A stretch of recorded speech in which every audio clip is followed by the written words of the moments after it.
Hey guys, Sithis here, back at it with another live stream. Today we are playing Elder Scrolls Online. I'm giving it a KingSithis is shot. now live streaming And if I World get of bored, Warcraft. I'll just go back to To AnCaps. I'll just go back to what I normally play, which is World of Warcraft. But yeah.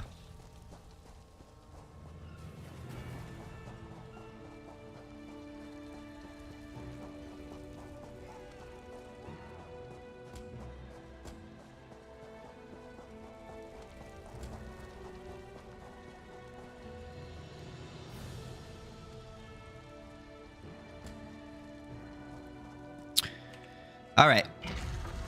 So I'm just going to do some quests and see what it's like to play this game, because honestly, I've never really got that into it before. So I got kind of like a two-handed warrior cat going on here. I'm going to skip a lot of the dialogue. I'm not going to do too much dialogue because, you know, I'm live streaming right now, and I'm also in the Discord right now, so there might be some people who might join in and debate me.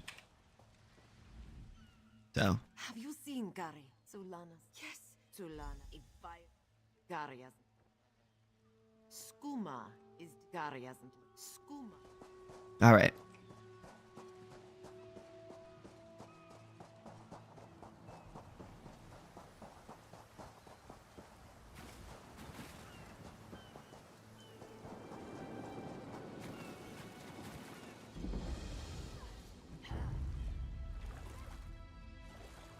Looks like there's a couple of other people here too. I wonder what it's like to play in first person. Oh, that's another person.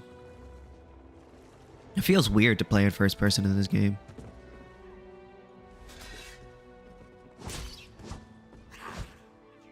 Yeah. I like the old MMO style of the third person character kind of going on.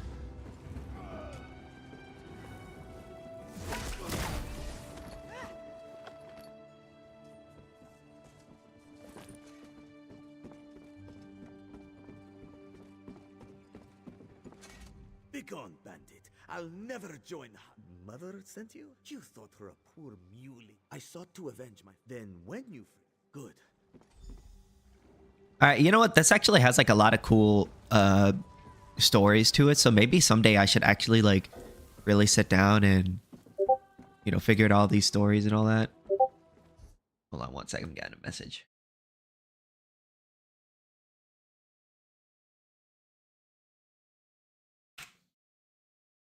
All right. Do I got to talk to this person? Yeah, it looks like. You must find the key. One of these... Nope. Nope.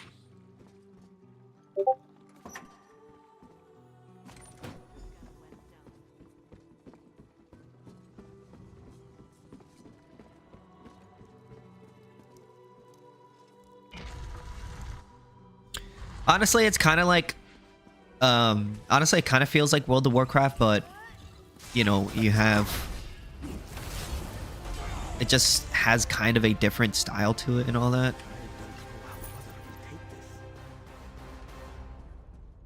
That's it?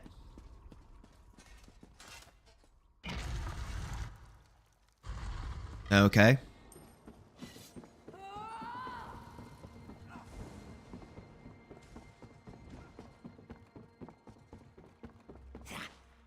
Yeah. I picked a Khajiit character because I'm not going to lie, I think the cat people are pretty cool.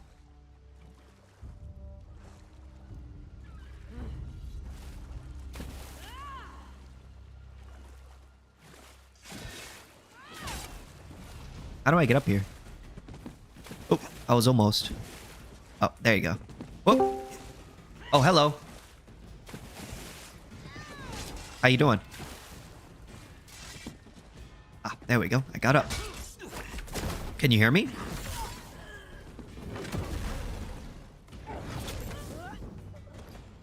All right. Oh, a battle axe? A two-handed battle axe. I'll take that. Whip, let's go.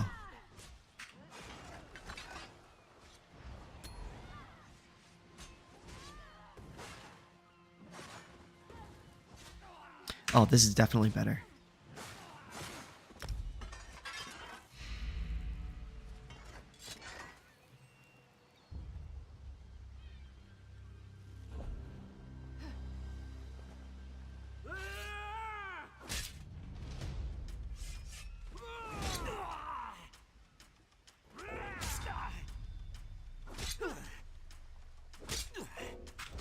Am I dying?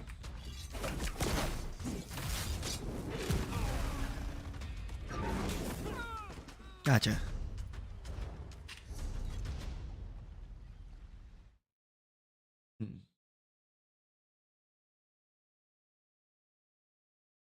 All right. Well, it seems like that guy's muted. Not sure why. Okay, so I got a new sword. Whoop, whoop, whoop.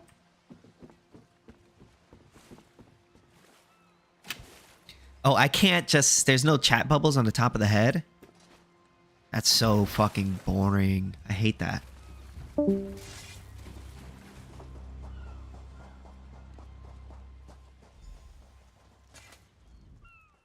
What have you done? KingSithis is now live streaming Talk to AnCaps. My husband Hey, what's up, man? rests with the ancestors. When Hazik embraced Skooma with more affection, poisoned arrows, I noted the ardor of the moons within you and sent you to aid Kari. That is help, yes? Then Kari learns to stand Agir Trajijazeri. We justly take by force. At Sup? two moons down, How is life? Oh, psh, life is good. You know, I'm just hanging out. Mother could not. I did what I knew to be right. To restore And good evening. Sorry for my bad manners. Proven worthy of our Sorry for your bad manners. What did you do wrong? Yes, mother. I'll dance beneath the two moons, as you've taught me. Uh-oh, what did you do? Complete your training.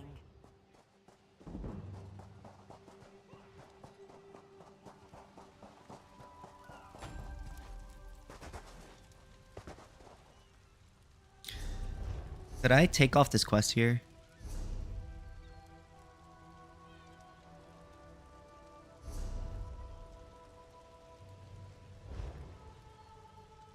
I have food.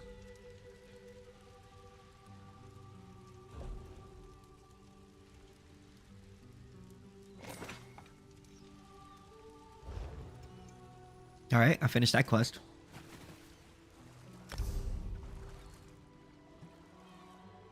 Nothing, just didn't even say hi when I joined chat, lol. Is that Skyrim? What is that? This is the Elder Scrolls Online. All right, coolio, coolio, Julio. Hold on, let me get out of water. Yeah. Right now I'm playing Elder Scrolls Online right now. I'm giving it a shot. While I wait for people to join in and debate me. I'm in the Religion and Politics Discord, so if anyone wants to jump in and debate me, they can.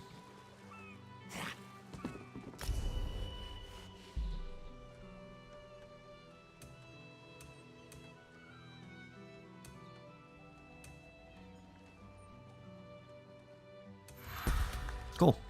I put the point in health. And then I got a skill point, I guess.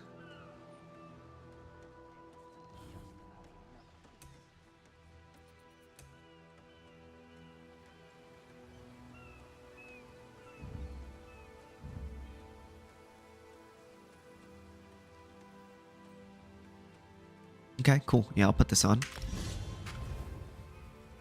All right. Honestly, I'm not even really like focusing too much in on like what is meta or what is not meta. I'm kind of just like going with the flow, you know. We have another to thank for that bit of business. Inventory. Is that so? Well, if the prince was not directly responsible, he was at least involved in the matter. In any case, I am glad it's over. I couldn't bear another moment with those salty ruffians about. Seems like a fun game. Yeah, it is.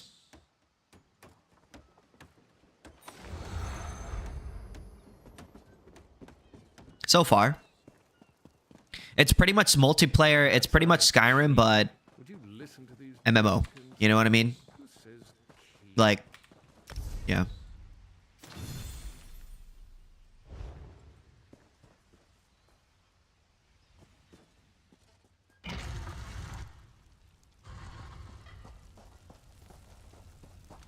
And I'm a Khajiit.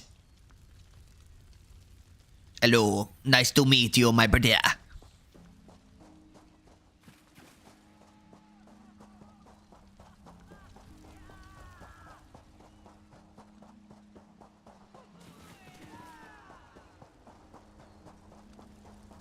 This one is going to go and kill the enemy.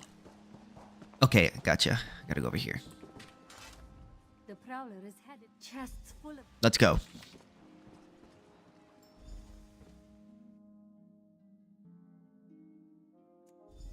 You're awake. There you are. Ha! I was worried you'd never wake up. You slept all the... You... He was headed to Eagle. There you are, Vestige. We must speak at once. Hello, Prophet. Listen well. I have located a safe harbor from which we might plan our course of action. You must meet me there. I awoke upon a sandy shore, a stretch of beach, outside a bustling city. Yeah, I don't care. Let's go.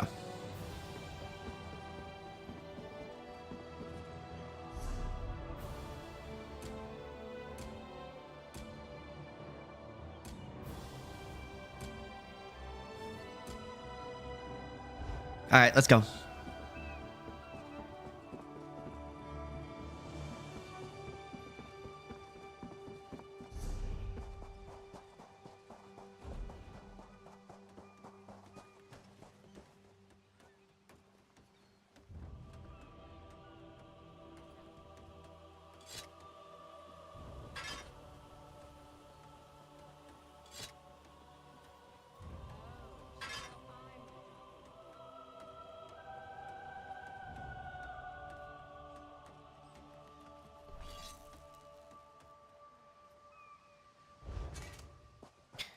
Yeah, I'm not sure what I'm supposed to do with that. It has like a plus next to it, but when I equip it, it doesn't go away. So I'm not really sure what I'm supposed to do with that. So much to do. Oh, hello. What is it? Is this about the fish? I took what... Good.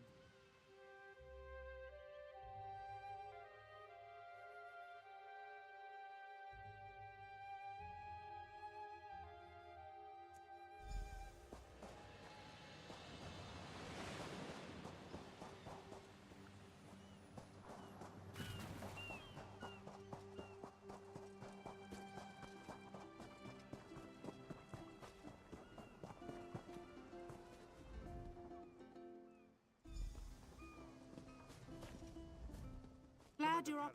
The moment, Il Seal is this way.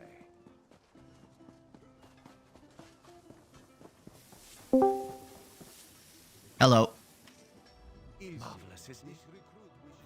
Arrogant sea elf. We should speak privately. Before you depart, let's meet by the statues north of camp.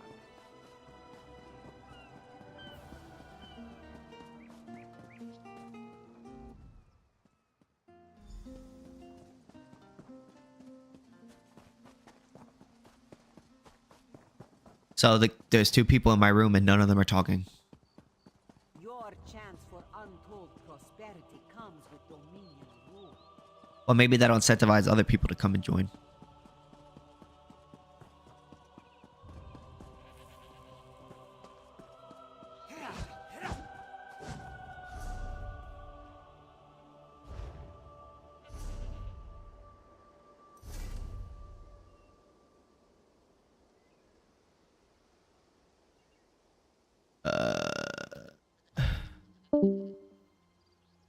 Leave group. There we go. I forgot that I was actually already in a group.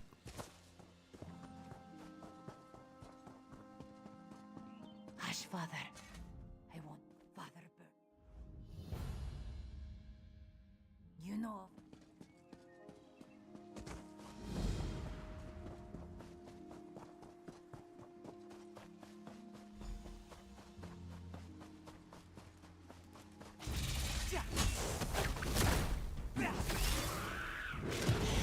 You got the other guy muted, LOL. Do I? I don't think so. Do I? dummy. Oh, I didn't realize I had you muted. Sorry. I wonder why you were muted. Hell. Anyways. My bad. How you doing? Please, Fine enough. I don't know. Kneecapping your own show, I guess. Please, I need your. I'm part of an two magic. So, what do you want to know about anarcho-capitalism? Aurelian thought it. I don't know, nothing really. I mean, I've kind of had my bout with libertarians of all stripes. You have your what? So I've had my bouts with libertarians of all stripes, and I've ultimately come to the same conclusion that anything is justifiable because there's no really concrete morality other than vague aspersions to broader capital structure providing that sense of morality. Anything is permissible so long as you have the capital to back it up, whether it be homosexuality, drug abuse, or sexual exploitation. That can't be good. Well, I believe in the non-aggression principle. So, yeah. Is that supposed to be a great refutation or something? Hello. Okay, another idea for What's you. up, Newtonia? You anarchists out there, for you capitalist anarchists out there. Mm-hmm. What if we, instead of allowing this forex market to exist, why not we issue the old medieval financial instrument of a cambium? I don't know what that is, I'll be honest with you. A cambium is a bill of exchange. So imagine you want to buy a truck in Mexico, right? And you're in America. And you know that the currency in Mexico is different than the currency in America, right? You pay in dollars, these other guys pays in pesos. Instead of flooding their market with a dollar bill and you getting pesos, right, in an exchange, what's going to happen instead is that you're going to call an agent or a member of some bank coalition or banking guild in that country associated with your nation, and then you're going to tell him that you're going to send him a cambium or a bill of exchange. And this bill of exchange is pegged on the currency exchange rate that is set by that banking guild in accordance to the exchange rate between your two countries. And so its price is going to be hey, this bill of exchange is worth $1,000 in your country. It's worth $3,000 pesos.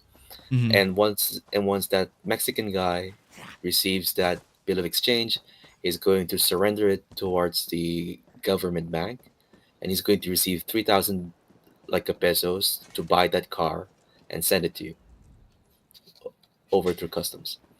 And here's the problem. I don't believe in a government, so.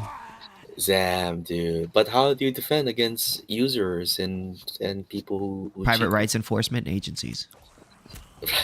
Enforcement agencies. Mm-hmm. Yeah, but that's what governments are.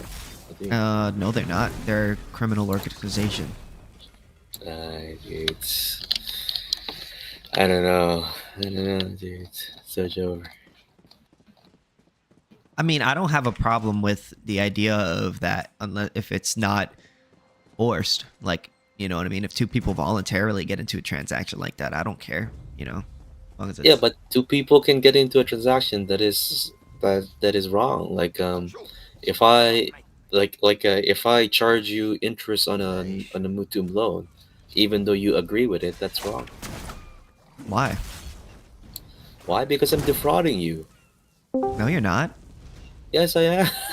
Dude. Charging more for what you give up to another person, that's defrauding a person. But what if the person agrees? Yeah, dude. What if I'm okay with it? It doesn't matter, dude. You can agree to it doesn't matter. What do you mean it doesn't matter? Yeah, you can agree to wrong things. Someone can agree to sell their wife. That doesn't make it but right. Whoa. You don't own your wife. Okay, someone can say I could sell my entire birthright my entire birthright for $2. That doesn't make it right. It may not be right in the normative sense, but you're not violating anyone's rights by doing that, so I think it's fine. You are, dude. Like you're violating the principle of justice. Like justice indicates The principle of justice. Yeah, I believe in the non-aggression principle. That's it. You don't believe that, like, you must be given what is due. No. No, That's so, I like, don't believe in slavery. So, like, you don't believe, like, if you get punched, like, this person who punched you is due a punch. That's restitution. Yeah, that's the principle of justice. Yeah, but in order for you to get restitution, someone has to violate your rights. I don't consider charging interest on a loan to be a rights violation if you agree to it. I mean, it's going against the idea of an equitable exchange, like equitable exchange. So what? I mean, it is. No, there's no such thing as an equitable exchange. There's always an inequality of wants, right? The person who wants the other thing wants it more than the other person, and the other person wants the other thing more than that other person. That's why a trade happens. There's no such thing as an equitable exchange. Yeah, I mean, equitable exchange. Like, you can say, like, if I exchange a pencil for a pencil, it's equitable exchange. But that's because the only way that would work is because both sides consider the other thing to be more valuable than what they currently have, making it inequitable. Well, like, if you're a third-person observer, and if you're watching these two people exchange, like, an apple with an orange, like, would you think, like, hey, that exchange is equitable because between those two guys, that one apple is going to make him survive for a few hours, and that orange is going to make the other guy survive for a few hours, similar hours. So as a third-party observer, would you actually say that that's an equitable exchange? Does the person value the thing more than what he's giving up? Yeah, regardless of what the other person values. I'm not. Wait. One, I never said exchanges are equitable. In fact, they aren't equitable. Both parties value the thing more than what they're giving up. You know what I mean? So obviously, like, I'm not giving up something that I think is equal to the thing that I'm getting. I consider the thing that I'm getting to be more valuable than what I'm giving up. That's the reason why I'm doing it. That's not true. That's not true. That's not true. That's the base. No. How is that not true?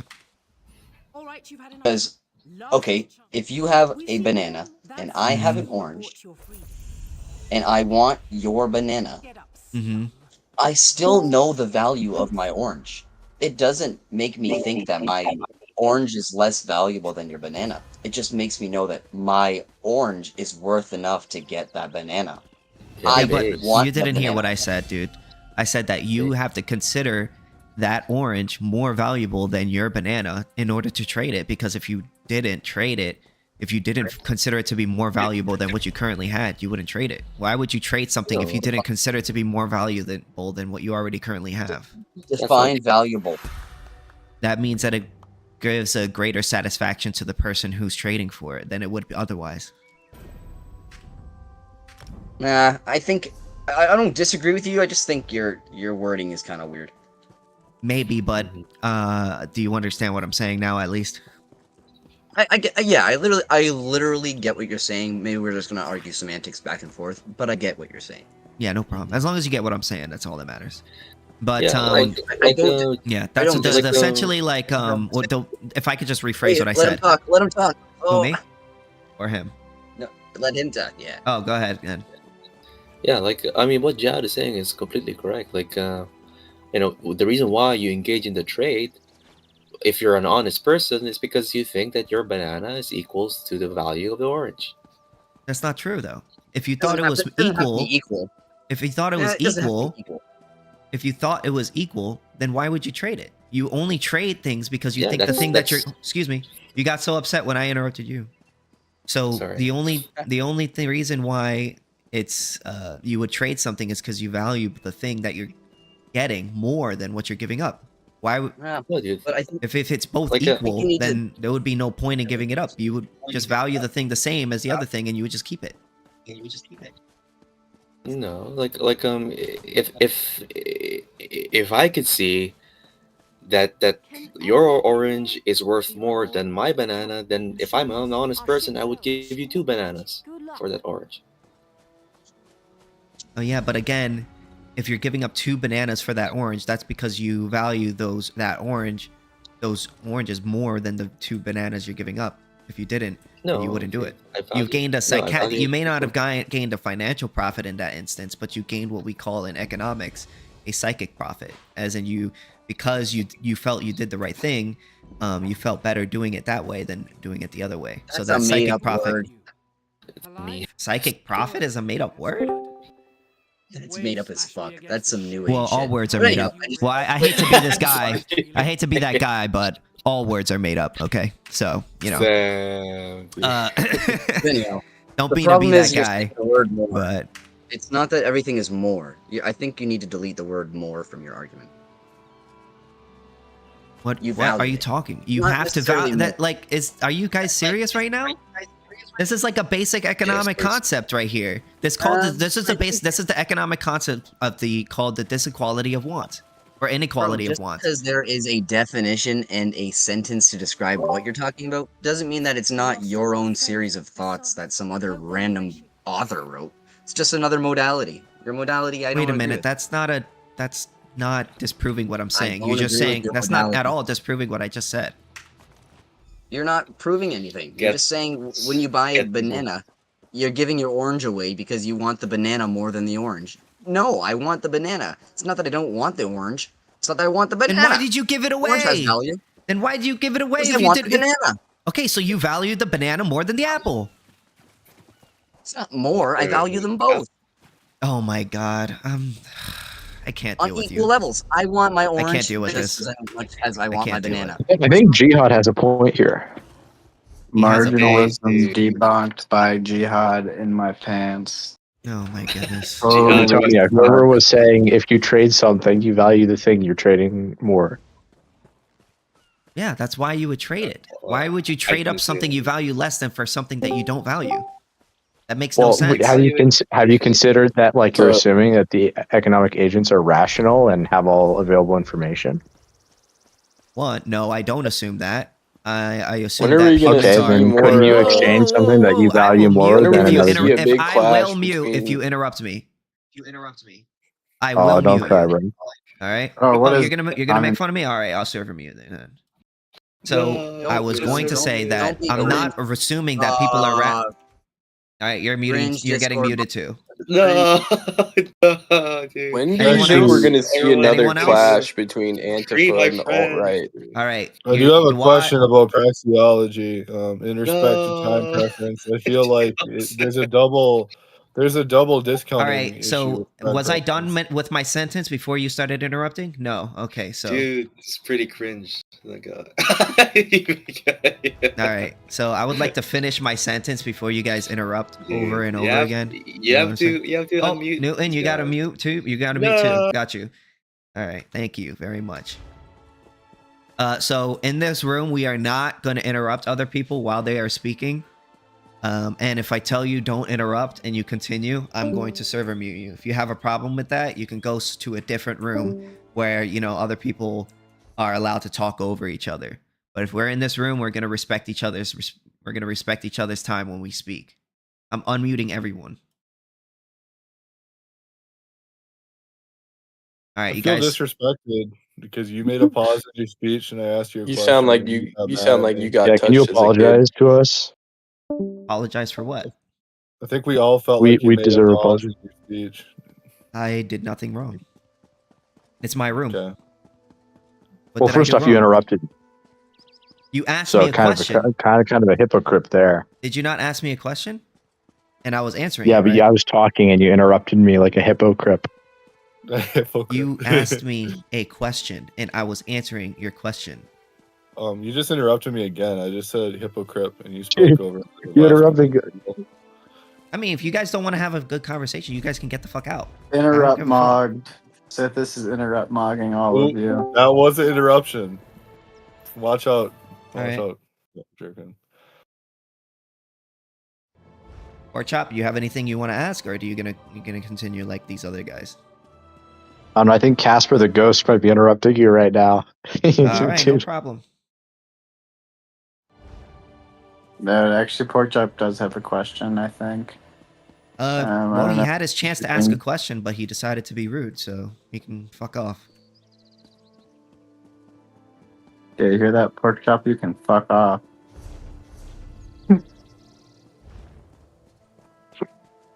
I'm gonna be chilling, playing my video games. I don't have without a worry in the world.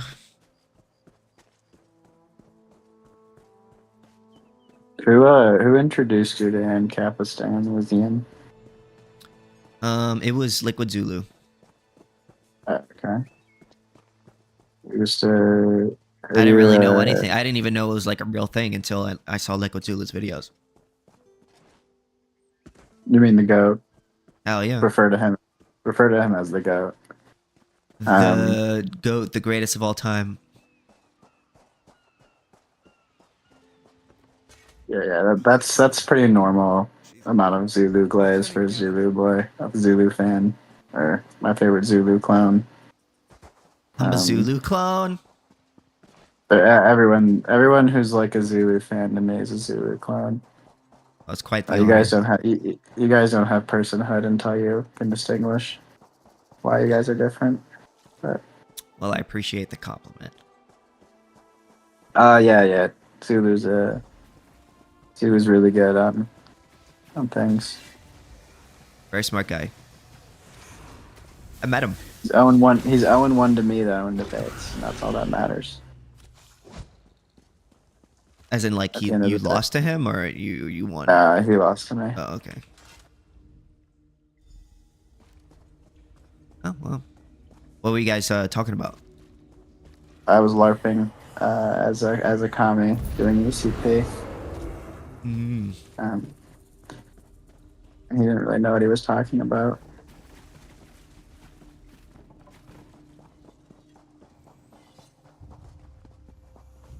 And then he had Ask AnCap try to fill in some blanks, but that wasn't the best decision. Because I think Zulu's got good rhetoric. He could have probably been something there. But I like Liquid Zulu, but the guy who runs Ask AnCap, he blocked me. Galazar, his name is? I forgot. His name is Galazar? I forgot what his name is. Pretty cringe. He got mad at me because I set up a debate in his Discord outside of his Discord as a mod, and he got really mad. So he blocked me. Just so you know, Godgift was talking to me. He wasn't making fun of you. So that changes anything. Well, I mean, if that's the case, I mean, do you? I mean, I'll unmute him, but only if he promises not to be annoying. Godgift, I want you to unmute him, and then I'm gonna have him say this oath, like, I Godgift solemnly swear not to be. No, he doesn't have to do that. He doesn't have to do that. No. Don't. Yeah, I don't know. Just please don't mute instantly. I was even speaking to you. I wasn't interrupting anyone, so it was just unnecessary. I respectfully, I just don't have patience for annoying people today. So, sorry. I mean, I felt like we made up yesterday, but if you don't want to make up, that's fine. If you just want to be toxic, we're fine. I don't have a problem. Dude, I only had an issue with you saying that I lied when I didn't. When I looked at the thing, I totally wasn't lying. Okay, well, that's fine. Let's just move on, but just stop muting me constantly because it annoys me, and you get annoyed when I mute you in places, so I think that's reciprocated. Yeah, but that wasn't your server, so... It is. No. I mean, it's AnCap Doggo's server. That's his if server. I wanted to, and I could just ban you. Doggo would not care. I mean, if that's the case, then I would never speak to Doggo or any of you guys ever again, because fundamentally, as far as I could tell, I thought me and AnCap Doggo were friends, and if he would sit there and allow you to ban me because you're mad at me because I don't want to debate you, I feel like that would be a shitty friend thing to do, and I probably wouldn't want to fuck with him or any of you guys ever again. We can move on. But I mean, if that's how you want to take it, that's how you want to take it. I mean, I didn't bring it up. You did. All right. Cool. Anyways, what's your response to the double discounted critique of time preference? I've never heard of that. Right. So we know that future values are discounted against present values, correct? Because we'd rather have the same thing now than later. Are you talking about like time preference in terms of like marginal utility? Time preference in terms of marginal utility. Sure. Like, as you well, time preference is you like something now more than later, and then marginal utility is that like the more that you get something, the less that you like it over as you get more of it. Now, obviously, I'm paraphrasing that, but you know what I mean. I guess I mean, it's within the marginal framework, but I'd rather just say like your valuation of the same good is going to be higher now than it is in the future, right? You'd prefer to have it now. Like you rather than prefer, later. yeah. I feel like that's kind of what I'd said, but maybe I'd said it wrong. Whatever. Yeah, it's fine. But I was just kind of curious because there's a double discounting effect, right? Because we also prefer certainty versus uncertainty, correct? No, I don't know. I don't know what you're talking about. Would you rather have 100% chance of having $10 or 90% chance of having $10? 100% chance. Right, and that's kind of what Lackman talks about, which is kind of the axiom that as time changes, knowledge changes, and context changes, right? So we can kind of see, obviously, as time changes, uncertainty occurs as well, right? So it's not just the same. The value is more in the present than the same good is in the future. It's also that we value the certainty of having that good too. So time preference kind of alludes to just one aspect of this valuation, but in reality, there's several. There's not just one account of time preference, like Austrians like to present it as. So let me know if I'm wrong. You're basically saying that the percentage of certainty of you getting that thing in the future kind of also determines whether or not or how much you value that thing versus now or later, and that kind of skews time preferences. Yeah, but that wouldn't really be a time preference. It's more of a risk aversion thing. That's kind of what the critique is that like when we look at things like time preference, a lot of what goes into it is beyond just evaluation of the same good in the future and the present. There's other variables. The certainty of it. But wouldn't something with a different certainty be a different good from the original? Because like if something is like less certain to be come around than something else, then like wouldn't that be like a different good or just count as a different good? Certainty is an evaluative claim, right? It's your opinion about the possibility of you getting this thing in the future, right? You're still describing the same good. Well, I know you're describing the same physical good, but the same physical good can provide different purposes, right? So like if it provides a different purpose, then it would, from the Austrian view, it would be considered a different good. From even though it may physically be the same good. So if there's a different certainty in that good, then it would, I guess it would be it would probably be considered a different good. So it wouldn't be the same, even though. So like if I go to the store and I put my coin into say like a machine, and there's like a 50% chance of me getting this coin in this machine and a 30% chance of me getting it in this machine, I guess it would, those, even though they're providing the same service or the same good, the service is different because their percentages are different in terms of like what's coming out. So I guess it would be what the service would be considered to be different. These are two different machines you're describing. No, it's not two different machines, but you just said that there's two machines. Well, they're two different machines, but they are the same machine. Like they're both vending machines, but they're providing two different services from the what do you call it, standpoint of the individual. How can they be the same machine if they have a different chance of returning a coin? You can have a vending machine with different the same vending machine with the different percentage. So for instance, when you go to the store and you see those claw machines, they don't always have the same percentage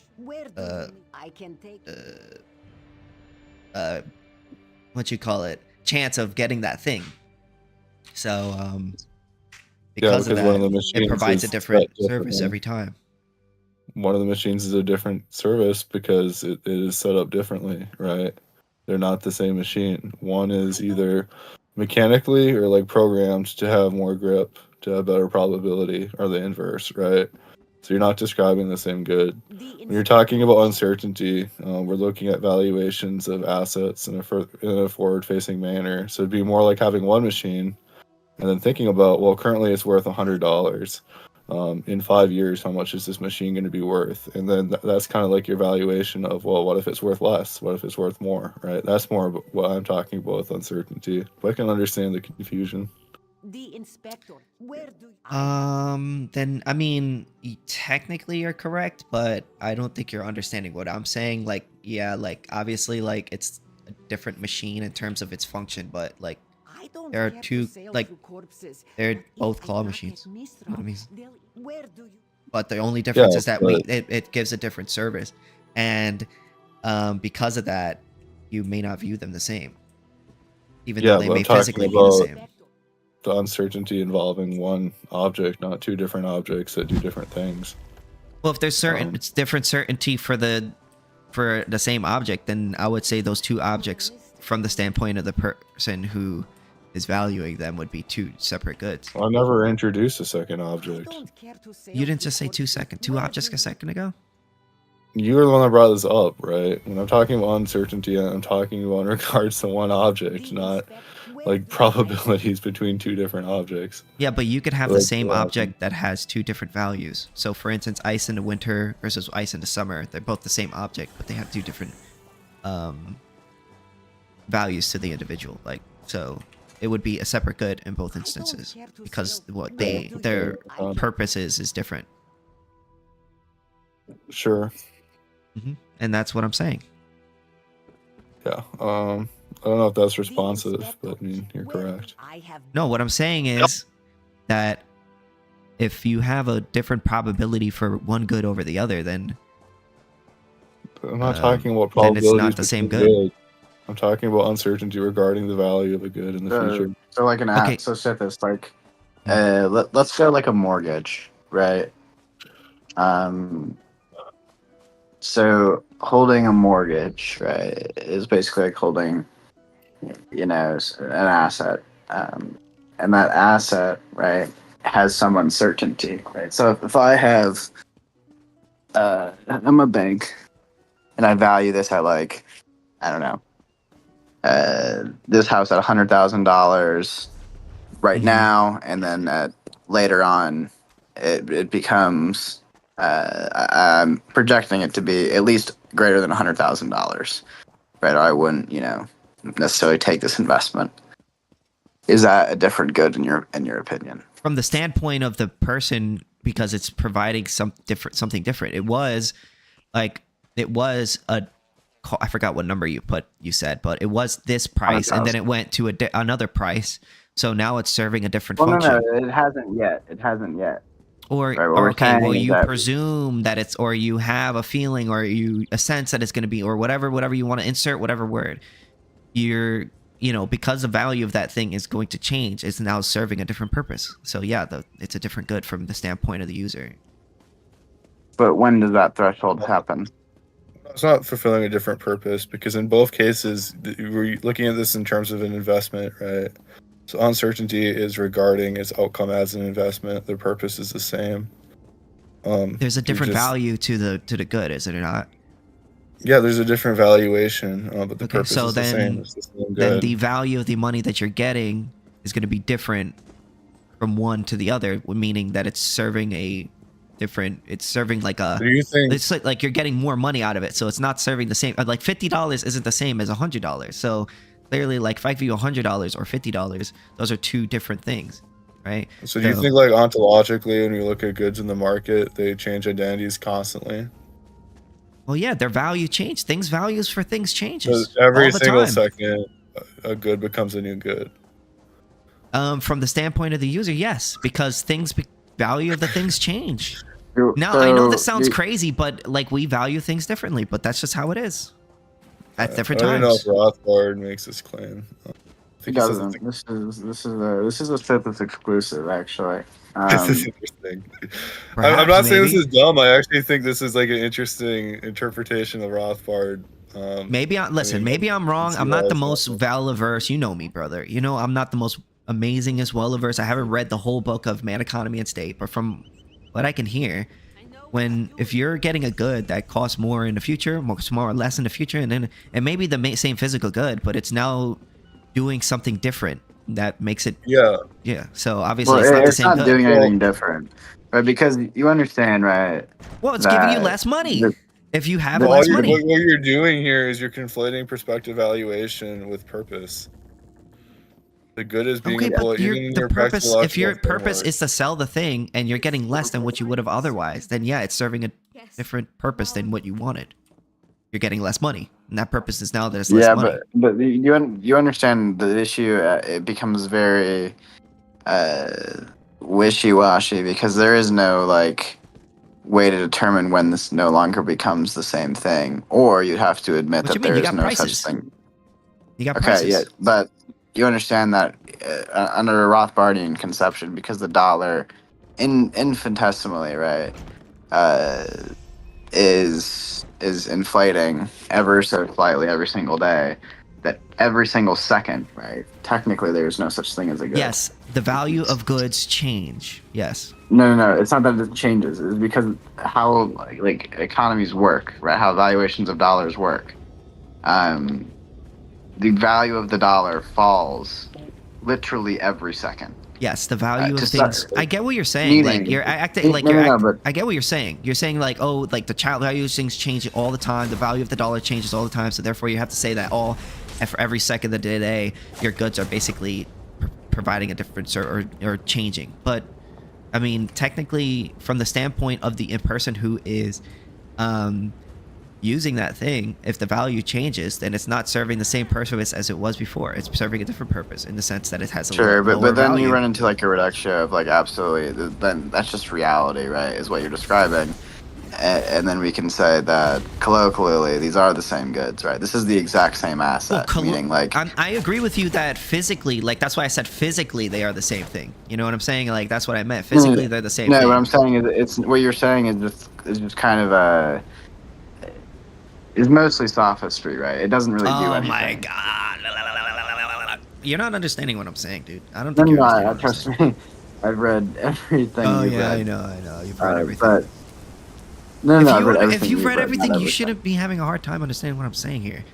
Like I'm not. obviously the physical good is the same. If an ice in the summer is the same as ice in the winter, but the how you value it is completely different. So to you, it's a different good. Well, no, the purpose is different. You're conflating value and purpose. All right, whatever. You guys are being too autistic with me, and it's making my head hurt. Well, I don't know. I don't think Rothbard makes this claim. It's just I'm not Rothbard. No, but this is where you're getting it from. You're talking about time preference stuff, which isn't the Austrian conception of time preference, right? Like Wait, what did I say? Was that how? What? I This is- not say that the Austrian that I believe that time preference is that you tend to value things now more often. Is than this later? not Platonism? Sure. Well, that's not even necessarily true, but That's not what time preference is. No, it'd be the degree of what you value things. Oh my god! See, this is why like. No, what you said was wrong. No. I'm so like, I don't have patience for this. Respectfully, I don't. No, what you I don't said have was patience for this objectively wrong. nonsense. I don't. You said, and I quote, "How much I want things now," or sorry, you said, and I quote, "You want things now other than later." That is not what time preference is. That's really what I said. I said you tend to value value things now more than they value the same good later. Yeah. The higher or lower thing kind of describes the extent to which this is true, right? Like I'm not I'm respectfully like I love you, bro, Jerkman, but I'm not gonna do the whole like autistic thing with you. If you can't understand what I'm saying, then I don't know what to tell you.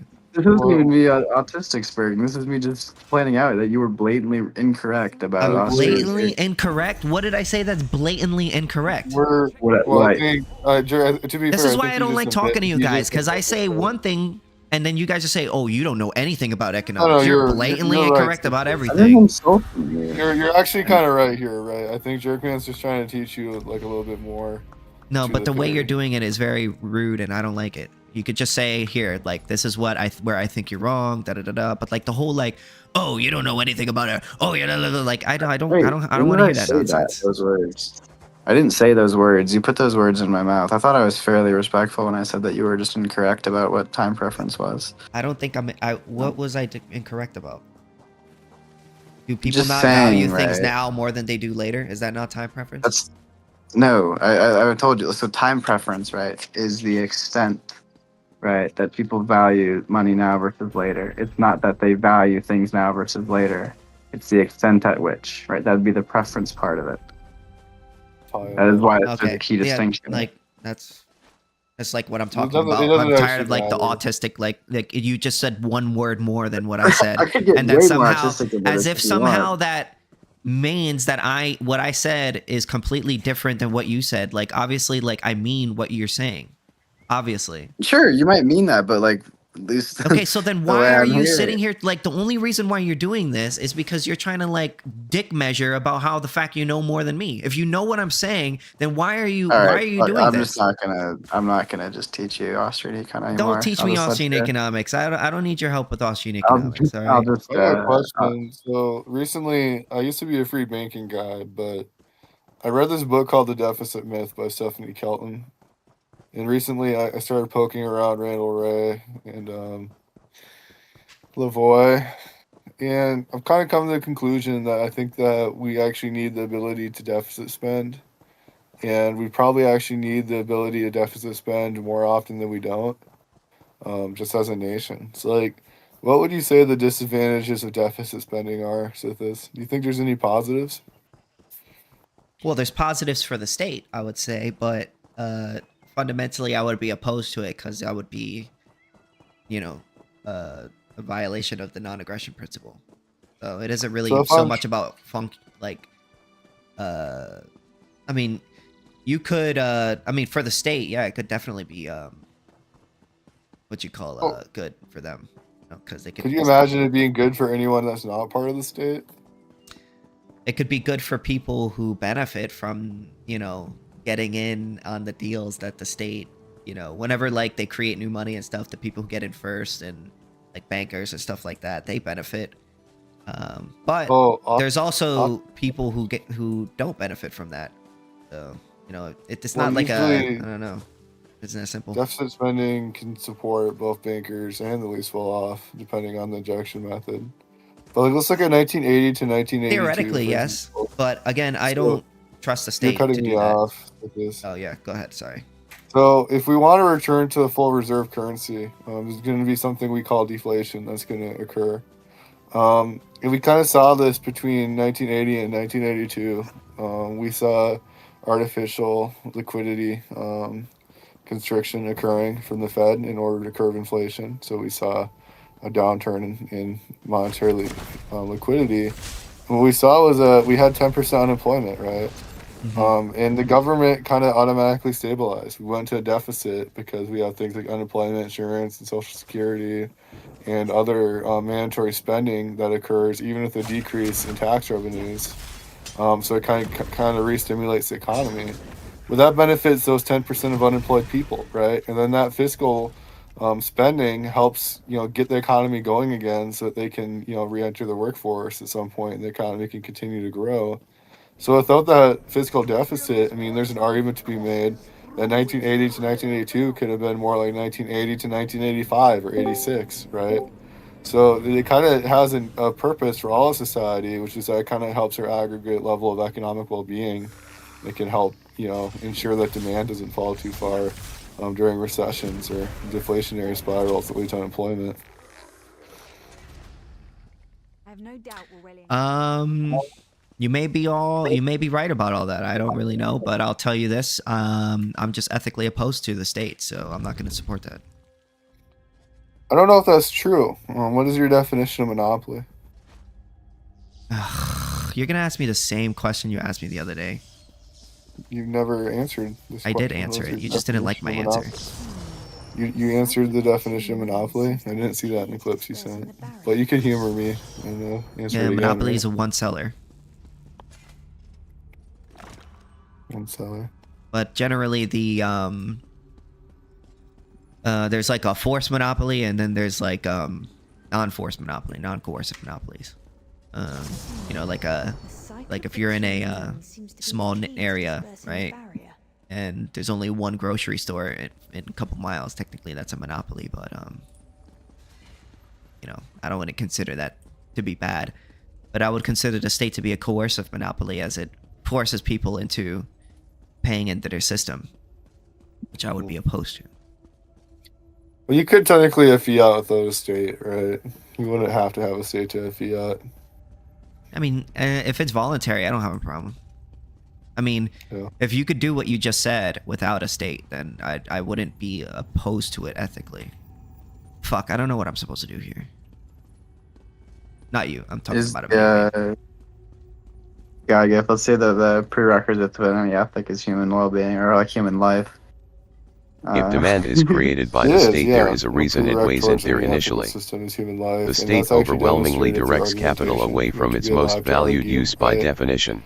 So if we can demonstrate, and what is your epistemological framework, Sithis? How do we demonstrate something to be true to you? I don't know, man. That's beyond me. Well, if we can demonstrate that we can save lives on aggregate through, you know, the state, right? One of the a priori argumentation is actually met, which is a prereq towards conflict avoidance. Because in order to avoid conflict, you have to be alive, right? Mm-hmm. So I think that actually on a foundational level, maybe as a meta-ethical side constraint to your anarcho-capitalism, we have to actually include a life maximization criteria, which might mean that we have to have a state, right? But that the state has to minimize conflict as much as possible. But we can do that easily without do us. this. You don't need to do that with it. You don't need a state to do that. Yeah, you do. I don't think so. Okay. Oh, what we just talked about would kind of contradict what you. Yeah, the issue, like, you could have free market fiat, but there's like real deficit constraints that are not held by sovereign monetary authorities, right? So there's certain things that sovereign countries can do that have the ability to tax and regulate that free market banks can't do. And while free market banks can employ very limited fiscal policy, and they can do stuff like mess around with reserve ratios or monetize interbank script, right? They have real constraints, right? They're pretty much limited to monetary policy. So without a state, we can't access fiscal policy, which is important, right? Because monetary policy on its own can kind of stabilize us through very minor recessions or disturbances. But there's absolutely a lot of events that without fiscal policy, I mean, we probably would have had like 40 years of Great Depression like conditions without fiscal policy over the past century, right, Jerkman? Yeah, sure.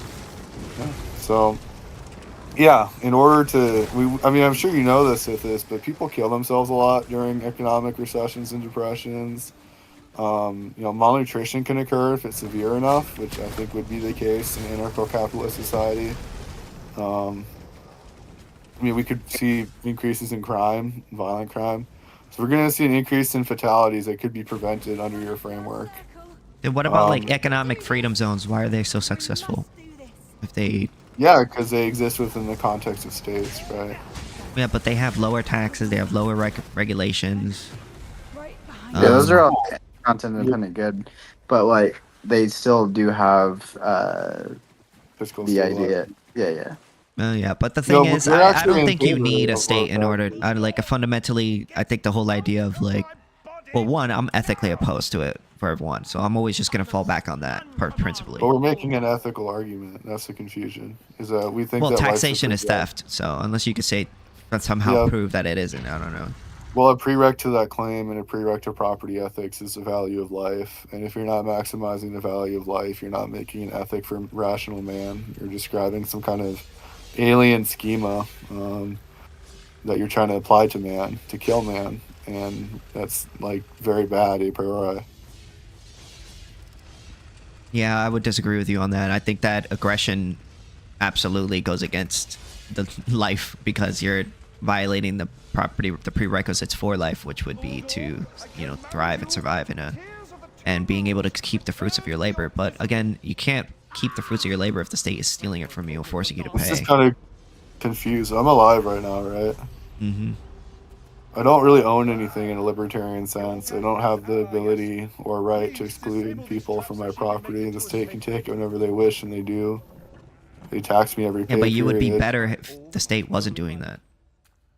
It's just not true. I work for the state. Well, I mean, if the state wasn't forced taking money and reallocating it to things that people didn't want, that money would go somewhere that would create more value, and thus increasing the productivity of the individuals within that society. Thus making you more. Stabilizers are so good because they do things that the market doesn't otherwise want, and they're good for the market, right? Because if consumption drops for whatever reason, if demand drops, right, obviously it's going to have an effect on suppliers' profit margins. It's going to lead to more layoffs. It can lead to really bad economic impacts. So you kind of have to be able to stabilize demand for humanitarian and economic reasons. No, prices do that. You don't need you don't need the state to artificially raise or lower interest rates. Prices already do that. You know, like people just look at the price signals and then they adjust accordingly. You're correct. In the long run, they do. Yeah. But in the short run, that's when these harms occur, right? Yeah, but yeah, there are growing pains. But if I had to choose one or the other, you know, one follows my ethic and the other one doesn't. Like, you know.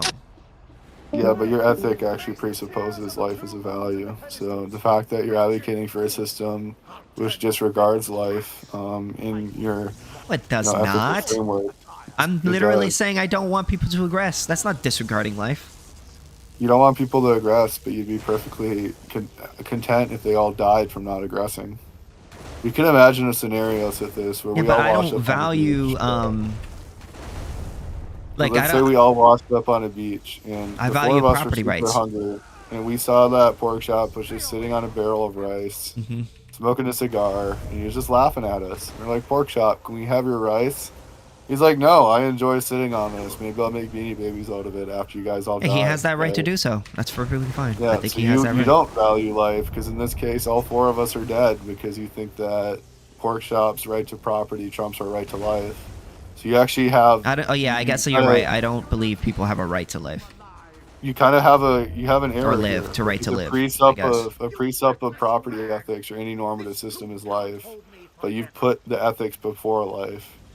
So we've kind of gotten to the point where you care more about an ethical system more than its applicability to man, and you're kind of contradicting yourself. Okay, so what? As a rational human being at this point. All right. I mean, says you. I think I'm perfectly fine in saying that it's wrong to steal. Yeah, in general, right? But we can't place that value above life. I mean, says you. I'm perfectly fine doing that. There you go. I just explained to you that life's a prereq towards this. And it's also posited by argumentation and demonstrated by argumentation. Oh, yes, but that doesn't mean I have to be okay with violating people's rights, property rights. Yeah, you can have a perversion to it. You can say it should be avoided. But at the end of the day, if you're saying that people should die instead of stealing the rights, what you're describing is fundamentally anti-human. Oh yeah, but then what you're basically saying is that anytime that someone is going to die, they would then have the right to violate the rights of that other person. So, like, let's say there's a person with a disease and they need to rape somebody in order to live. You would say in that situation, that woman doesn't have a right to their life, to their body. She must give up her body and be raped in order to basically, so to allow that person to live. Because if you say no, then you're going against your own values. We're conflating the autonomy of bodies with the autonomy of property, and I think those are not the same thing. Your body is your property. You should be familiar with this. I thought you agree with everything Zulu and Dago say. But the labor theory of property is no longer supported. Your body is your property, is it not?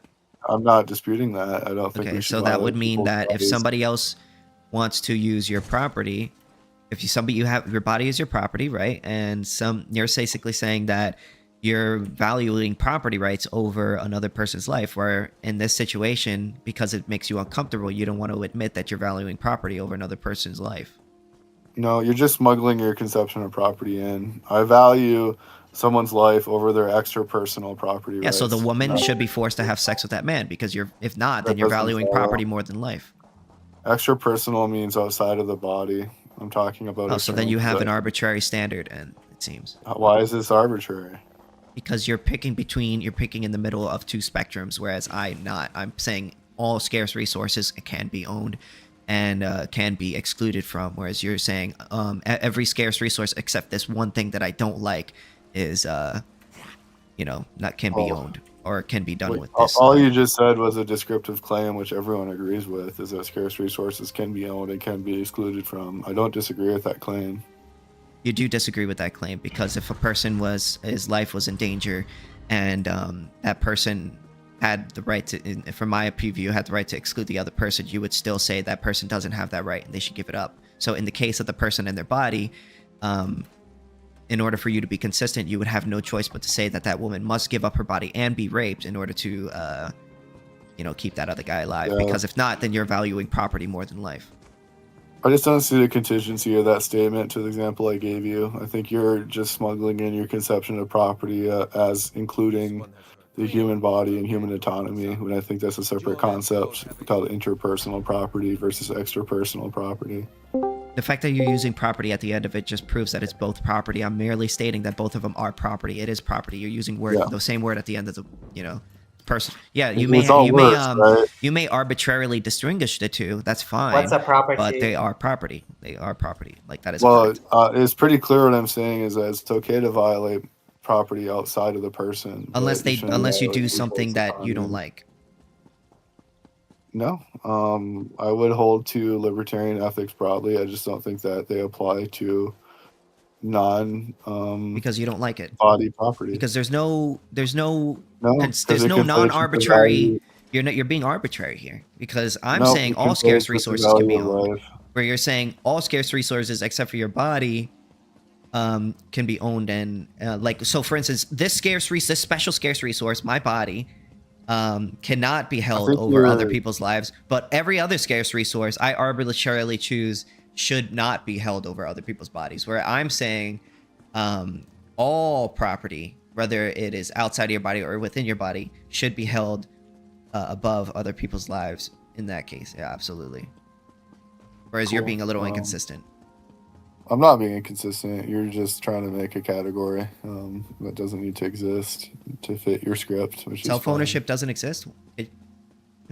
I never said that. I said interpersonal and extrapersonal. Yeah, that's an arbitrary distinction. Why is it arbitrary? Why. Because it's in between two spectrums. You either own it, you have the right to exclude, or you don't have the right to exclude. Whereas you're saying with this scarce resource, you have the right to exclude. With this scarce resource, you don't. You don't have a consistent standard. Unique. Man is unique. That's why I'm special pleading to man. Exactly. So you're giving a arbitrary standard, which is fine. I mean, but I just disagree with your arbitrary praxeology, standard. By the way. Praxeology is about human action. It's not about animal action. It's not about the action of atoms, right? In most philosophical frameworks, unless you're like a vegan or some kind of radical, I don't even know. I don't talk to these people. But obviously, yeah, man is unique, and you can special plead on moral claims related to man. And I've articulated why, because your body is a scarce resource, correct? Is it a scarce resource? No. Our body is not a scarce resource? It's scarce. It's not a resource. A resource is a means. Okay. Are you purposely acting like you don't know what I'm asking you, or? I don't know. Maybe I'm just breaking your script. I can't tell. You don't know what a scarce resource is? I just told you it is scarce. It's not a resource. A resource is a means employed to an end. You can't use another person's body as a means of an end? No, that's unethical. That contradicts some of the precepts. No. I didn't ask you if it was ethical. I asked you if it was possible. Yeah, sure, it's possible. Okay, so then therefore it's a scarce resource. There you go. No. Thanks. Sure. But it ought not be. That's why it's a distinct character. That's why it's a distinct, ethical things going on with it. Right? I don't live in a world of how we ought to be. I live in the real world where things actually are. And if your body is a scarce resource, your body is a scarce resource, so therefore, it is how it is. That statement is hilarious from an ANCAP. Wow. I mean, That's a you good get what I'm trying to say. I'm literally I'm all gonna I'm write saying. that down actually. All right, whatever. You know, like you're purposely acting like you don't know what I'm trying to say. What I'm saying is I'm living in the real world and I'm describing this thing as it is in the real world. Fundamentally, it's a scarce resource. Your body is a scarce resource in the real world. So, I mean, I know that you don't want it to be. It may upset you, but that's just reality. Nothing you can do about it. This is fine. You're just talking about descriptors instead of normative claims. So we're having a different conversation. Are you a non-cog, Sithis? Good. Am I a what? Are you a non-cog? I don't know I don't even know what that means. You're giving me all of these questions. Like, are you trying to mental masturbation me or something? Like, I don't. Most of this stuff I'm not gonna understand. What? Jerkman just told me to run like high school debate like rhetoric against you and see what happened, and I guess it's confusing you. Yeah, which it is is fine because it is confusing. I didn't finish high school, so I'm having issue. I have a hard time. You have a GED, right? Yeah. Yeah. High school's kind of a waste of time. So. So yeah, non-cog. I did not want to finish that fucking school. I really did not. I just like fuck it. I'm gonna just get my GD. What do? You just drop out to work early or what? Huh? Oh, as soon as I get my G, I just started working. That's cool. Most jobs don't care. Maybe unless you're like working like a high value job or whatever, but yeah, I think you're right. I don't think high school education matters that much. Unless you want to have like a house and a lot of kids, you don't need that much income. I mean, if you and your wife are making, you know, I make a good amount of money every year. So let's say you are making 60,000 a year and your wife is making 30,000 a year. That's like 90,000 a year, depending on the area. You live in a cheaper area. Your household, 90K a year. Huh? You and your wife make 90K a year. No. I don't have a wife. I'm just using an example. Oh. I'm just saying, like, if you and her make like 90,000 a year, and depending on the area you live in, that could be pretty good if you're not living in a really expensive area. So, yeah, you could. For some people, they could live off of that. Definitely depends on where you live, though, obviously, because some places are much more expensive than others. I do have a question for you. I mean, as I'm not an ANCAP, but as a former ANCAP, I think I said the word "you're describing things" like probably a million times, right? Mm-hmm. Like when people critique property ethics and they just talk about entailments or they talk about like medieval Europe or some random shit. The response is always "you're describing things," and rightfully so, because you're not saying anything of normative substance. So I guess I'm just kind of confused how like when you interact with a new framework or ethical argument, your fallback is just descriptions. I'm not sure how to respond to that. I'll be honest. Okay, that's fine. I don't know. I guess the right answer is that you are describing things because you're describing natural law, which is like a self-evident truth or whatever. I don't know. What do you think, Jerkman? I mean, I would first ask him to ground natural law if I was like fully debate-browing Sithis. But I would just default to argumentation ethics. Yeah, you kind of have to have like an epistemological framework with this for AE to work, or really any argument to work when it comes to grounding. Then I'll just default to whatever Zulu believes. I don't know. I mean, whatever Zulu believes. You're not too big into I feel like you'd be really good on TikTok debates, actually. Me? Yeah. I mean, technically, I'm on TikTok right now, but I'm. but I. They're like I get what you're saying. I get what you're saying, though. Like you would mog on TikTok like heavy. Well, I feel like I'm pretty good looking. Thanks. Yeah. That too. Listen, God's gift. I don't have any issue with you, bro. Your work, we're cool, but I just didn't think. I didn't think I was lying. I feel like I was being honest. That's why I kind of like. Yeah. No, it's fine. We all have our moments. Certainly, I have many moments. Yeah. In fact, yesterday, right. Godgift got mogged by a Trotsky. I did not. Absolutely. Maybe I should apologize to Dark Karl Marx for being bad faith to him, maybe. You should not apologize. Dark is like the most bad faith person I know, but he does know ball, so he's cool to talk to. I know, but sometimes if I feel like I did something wrong, I think it's right. He's just gonna like, I wanted to apologize. He's just gonna rub it in your face, like genuinely. Like you'll join, or like you'll have an argument with you someday. And be like, you're kind of a weird guy with this. Like you apologize for this, but like you're still doing the same things. Like he's just gonna, I don't know. The thing is, like, I have ethics, bro. I feel bad when I do wrong things.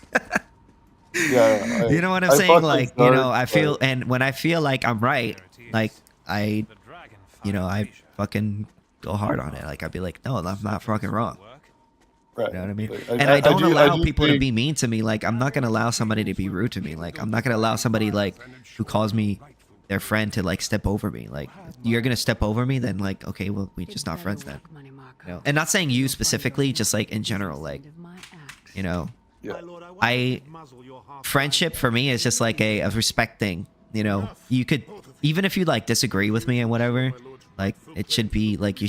Like I don't expect you to agree with me. I just like for me, friendship is like a respect thing. You know what I mean? Like if somebody was talking shit about you and we're friends, then I would be like, yo, don't talk shit about him. He didn't do nothing. Just don't. Yeah, Dark just won't respect you if you're an AnCap. That's kind of what it comes down to. I don't care. Okay. I still show people respect, even when they don't show me respect. Because, but I don't engage with people that don't show me respect. You know what I'm saying? Like, if I feel like someone's being... That's why I stopped talking to Lego, because I had no problem... Listen, like, I'm going to tell you why I stopped talking to... or I blocked him. Because it's one thing to disagree with me, right? It's one thing to say, oh, I want to debate you and I think that your ideas are stupid, right? That's fine. You could say that all day to me. But the dude went on, took a picture of me while in the middle of a debate that I had where I was like fixing my eye. I was going like, you know what I'm saying? I was putting my finger towards my eye so I could fix it out, I guess. And then he took that and put Sithis crying and made that an emo on his Discord.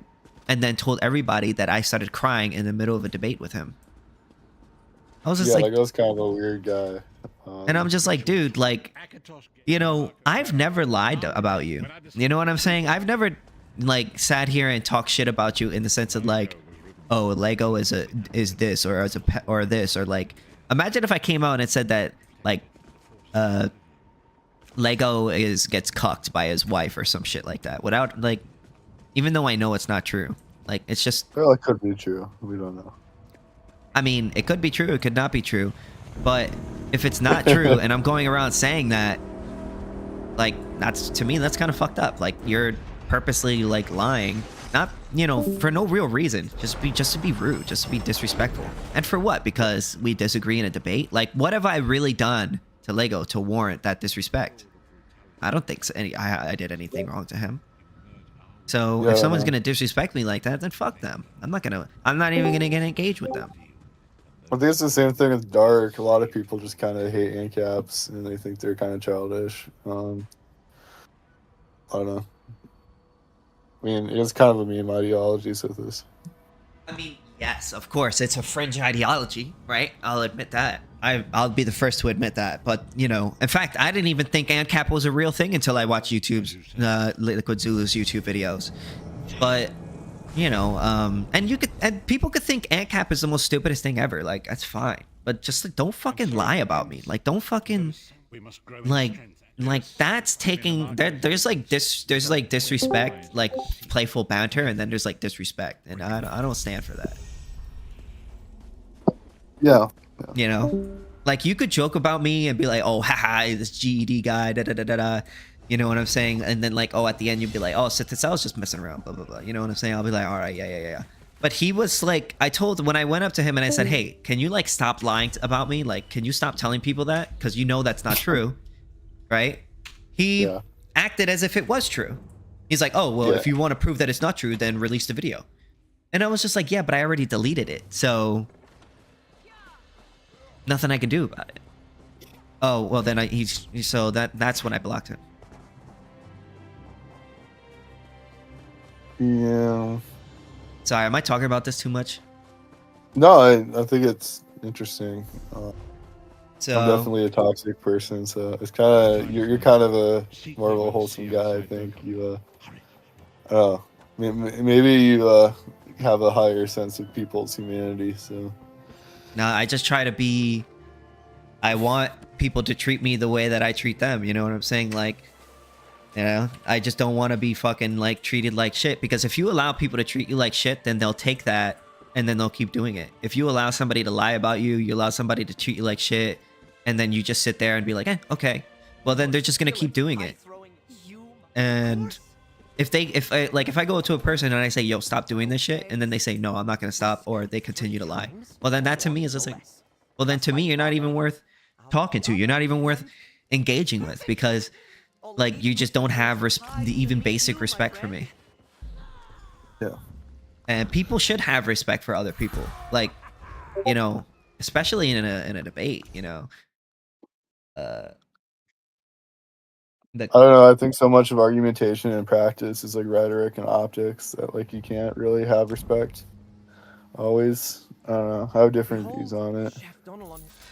Well, I've kind of, I guess I was like raised differently, where like I try to treat people like I give people the benefit of the doubt, and then if they fuck me over, I just stop talking to them.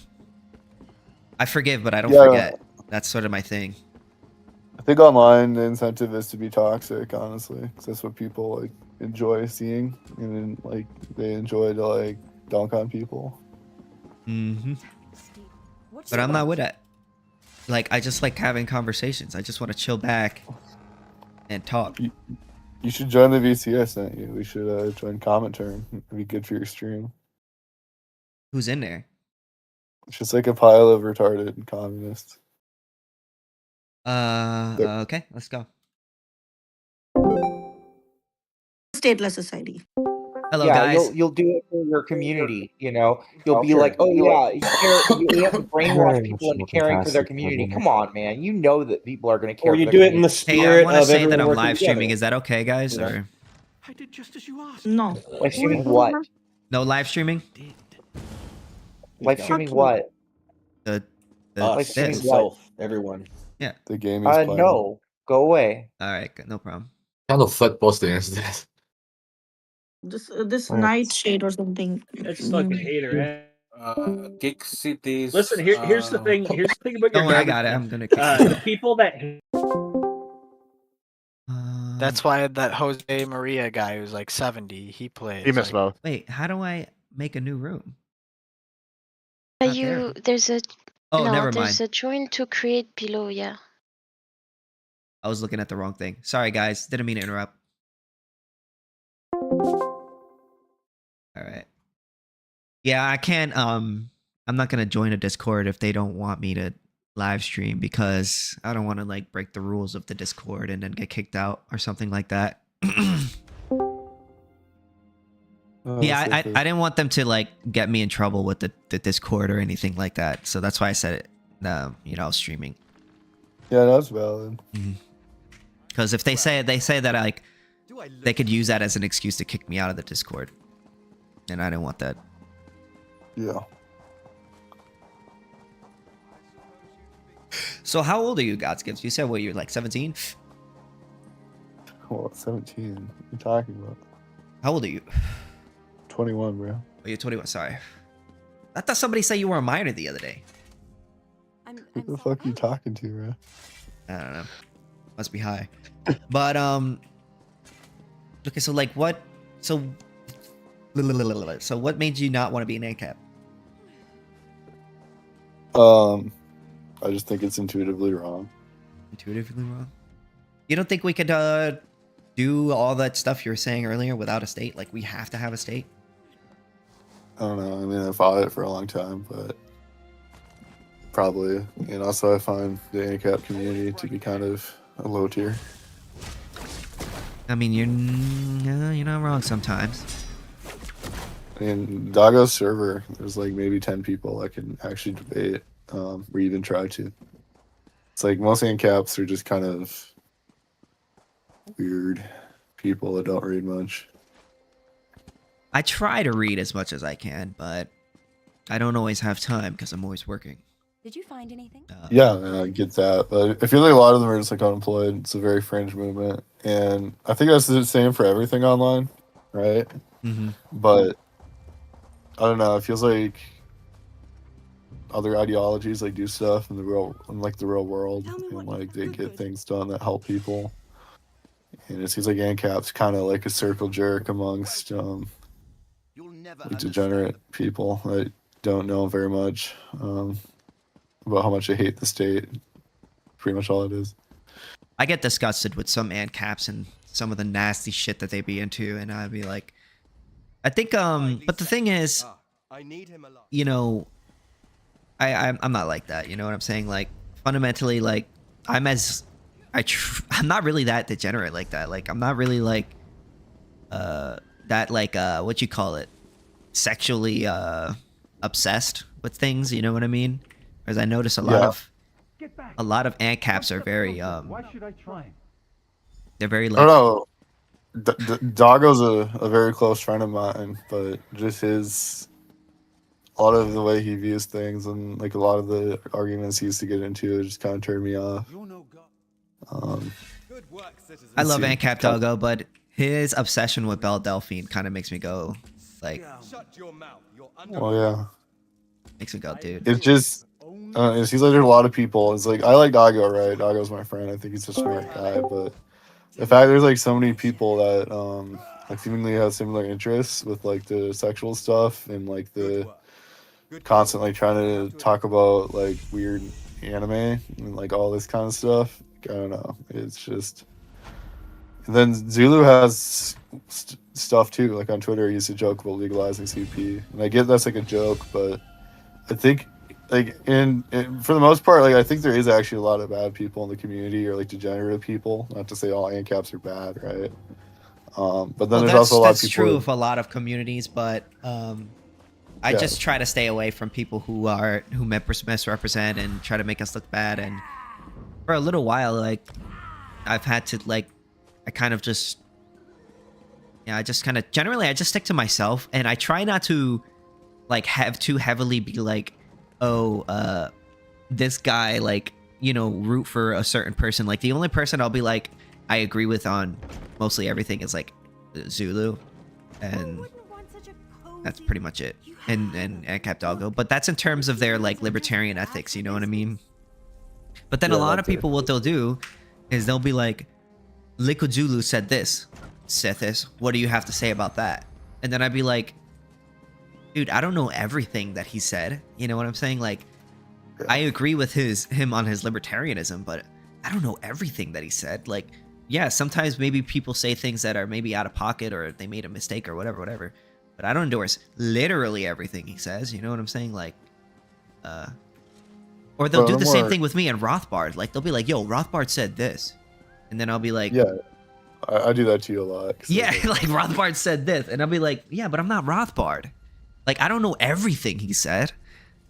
I just agree with most of what he says. Like, my bigger disagreement with AnCaps of substance is that I think you guys view things as a binary. So like when we talk about policy suggestions or tax reform or anything like economic, your answer is always like, well, that's cool, but it's unethical, right? And to me, I think there's like a binary of things, and I think that, you know, maybe I don't fully agree with the end goal of anarcho-capitalism, but if we could get there, it'd be awesome if it could fulfill all their societal services. But it seems like most AnCaps aren't actually interested in talking about reform, like at all. They just talk about revolution, but without praxis for revolution, you know? I'm not gonna lie, I'm kind of that way though. You know what I'm saying? Like, I really don't concern myself with policy that much. In fact, I really like don't really watch the news that much. Then what's the plan? How do we achieve AnCap? Personally, I just think my way of doing it is just, well, making a YouTube channel and debating people and trying to spread it that way.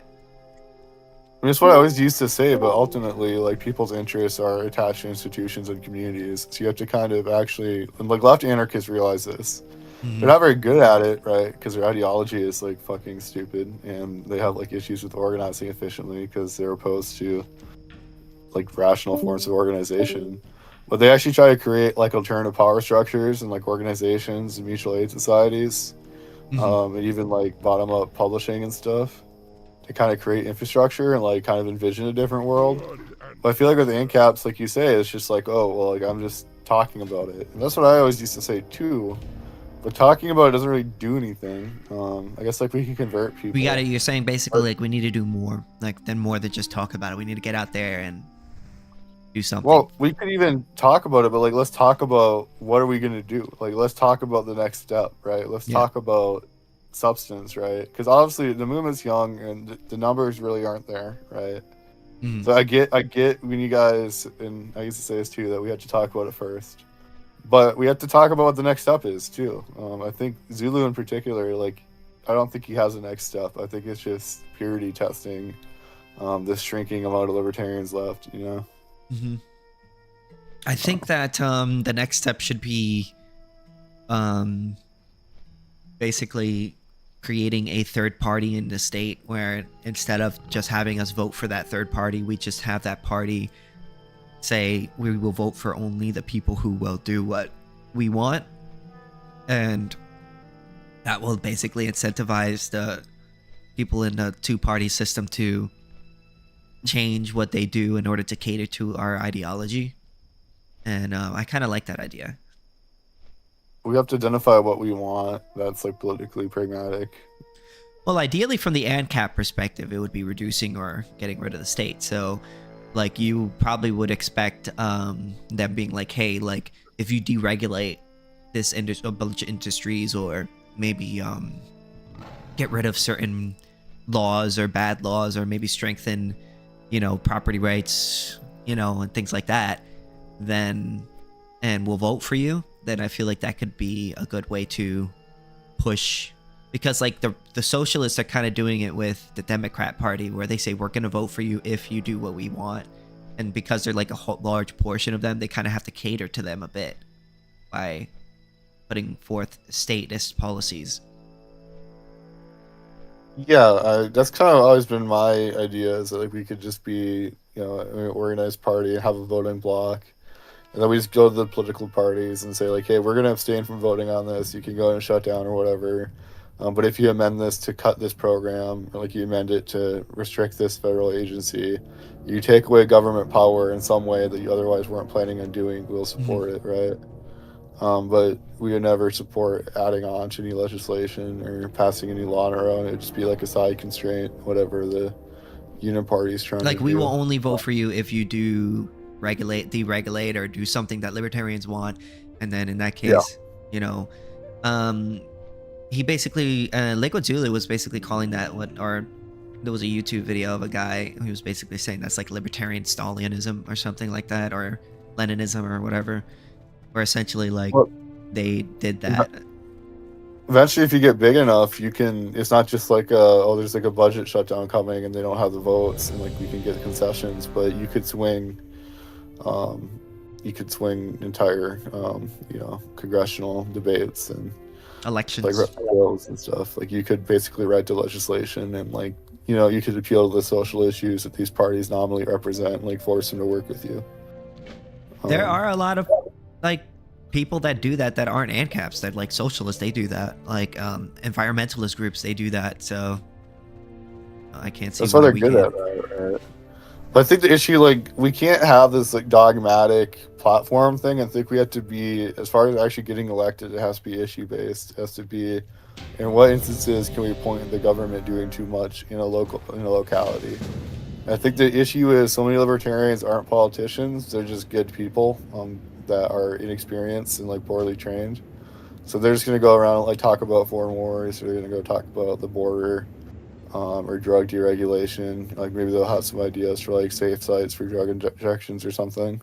But I think what you really need is you just need to, instead of these broad ideas that could be applicable anywhere as libertarian, you just have to identify like maybe one or two big things that are local, and then that you can distinguish yourself from major parties on. Because I don't know, I think libertarians kind of have this perception of being high in the sky and not be connected to like actual pragmatic policy a lot of times. Well, I actually got that idea from Liquid Zulu. So I feel like Liquid Zulu, you know, I feel when I got that idea from him. So You know, well, and then I'm pretty sure he got that idea from some YouTuber, another YouTuber. So I think, but I feel like Dave Smith is trying to do that in practice a bit. I don't think his border stance is like awesome, but I think like in terms of substance, I don't think it's swinging anything. It's not doing anything really on its own, but it is kind of letting us into conservative areas to spread influence, right? Fundamentally, like if we could get the conservatives, more conservatives on board, it'll be good. But at the point right now, like it seems like it's not going to be easy because a lot of conservatives are moving more right wing, and they're becoming more like Nick Fuentes. I don't know. We'll see. It's hard to tell what's going to happen after Trump. I hope not, but I feel like Nick Fuentes is becoming like super popular and right now, and like people are taking him super serious, and you know, I just hope that it doesn't turn to a point where like people like him are like the conservative party now, like, you know, and then I kind of you live in Florida. Like, Fishback is like, he was getting destroyed before the pedophile stuff came out, right? Like he wasn't gonna do anything. Like Fishback's like a Fuentes type dude, and Florida's a pretty conservative place, right? Yeah. But I don't really, I'll be honest, I don't really pay attention to what happens. I know there's a guy at the NSA that was like a Fuentes endorsement. I don't know, other like Royper endorsed politicians, like they seem to be very irrelevant. They don't seem to actually get elected. I hope not, because fucking, I don't really like the Nick Fuentes crowd. I feel like they're racist. They're not very good for society, my personal opinion. They make jokes about how like, oh, well, Hitler is like cool and shit, or like Nick Fuentes was making a joke about like how like Jeffrey Epstein was cool or shit, selling merch with his shirt face on it and shit. Like, oh. Yeah, no, the Epstein stuff was really strange. I'm not sure what the deal was with that. He didn't really seem to have much to say about the Epstein files. That it just makes absolutely no sense to me to support that. No. Like maybe he's getting like paid or boosted by some entity that doesn't want that topic. I don't know. Fuck. Oh, I got some new feet. So he's endorsing Democrats right now. Well, because the Republicans they're not happy. He's not happy with Republicans, so I mean, he should. I think that's kind of like the smart thing to do, honestly. Thomas Massey is a pretty popular figure, so that's good. I think he's going to run for governor of Kentucky. Which, I don't know. I mean, I would rather have him do an actual campaign for the presidency. I don't think he would win, but he could probably at least get in the debate stage and have some ideas. And I think he's a liked enough person that, you know, he could have some impact, right? I feel like what ends up happening is like this party gets into power, everybody hates them. Like everybody says, oh my god, and they like get excited for them when they first come in, when they vote for them, they get super excited, then they get into office, they do things they don't like, they hate them. And then everybody's like, oh my god, next year I'm going to vote for the opposite party. And then the opposite party comes in, they get all excited. Oh, here's going to be some change. And they get in, they do shit they don't like. And then they get like, oh my god, maybe we should vote for the other party. It'll be better that way. And I feel like it's like a never-ending cycle.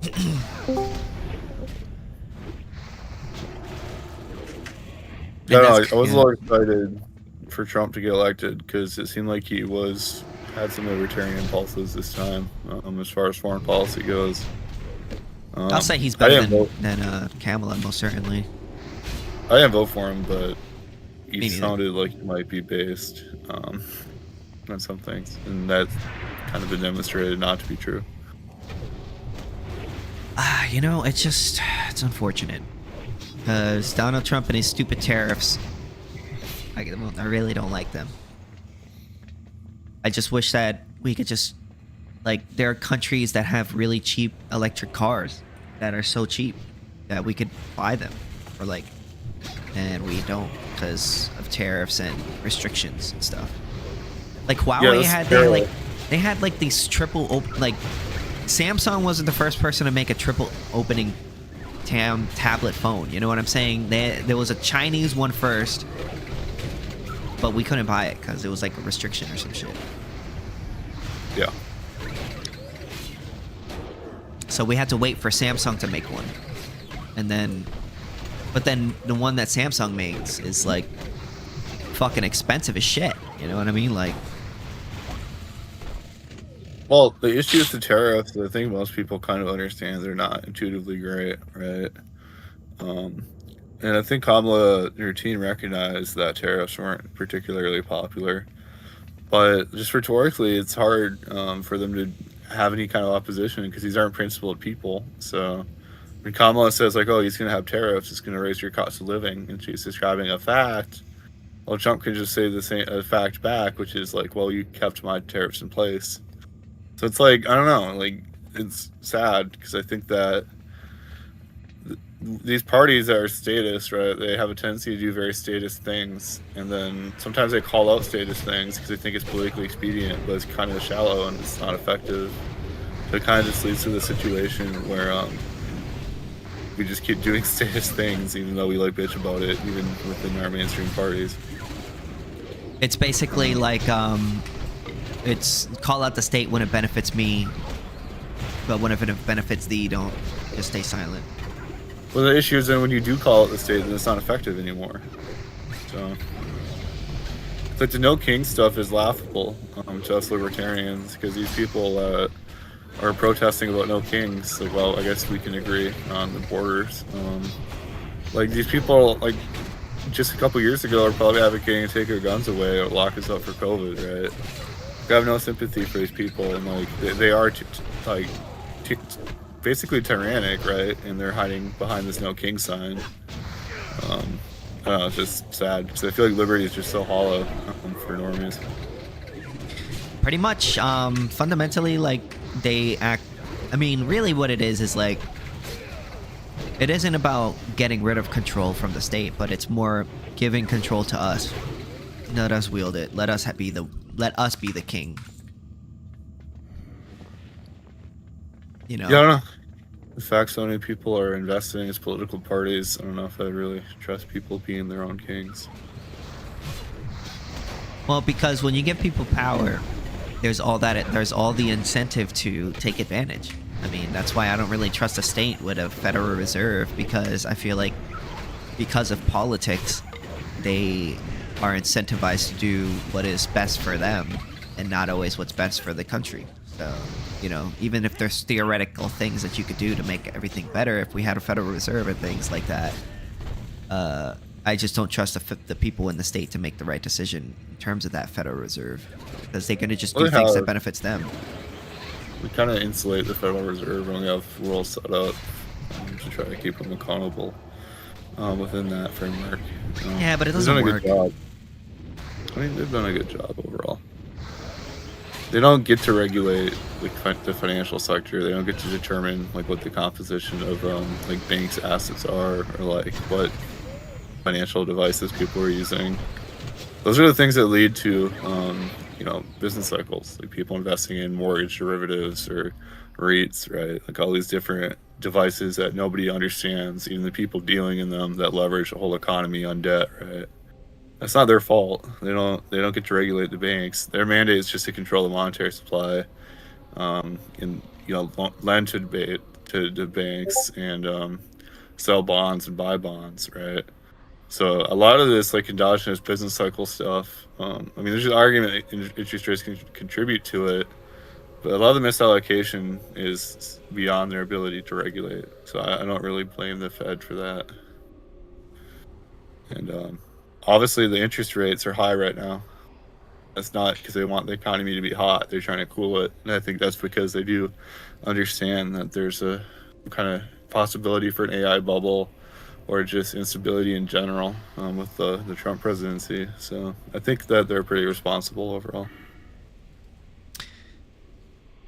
Well, I don't think they are. I think that fundamentally it's going to lead when you have a Fed Reserve in the state coming in and raising and lowering artificially You know, I know that they base it off certain data that they think is going to make them better off or make us better off, but I don't trust them, and two, it leads to booms and bust cycles because when they do make mistakes, inevitably, like, you know, people overinvest in certain things and then creates bubbles and then they pop over and over again. And but usually those bubbles popping are the result of like a lack of fiscal or financial regulations beyond the Federal Reserve's abilities.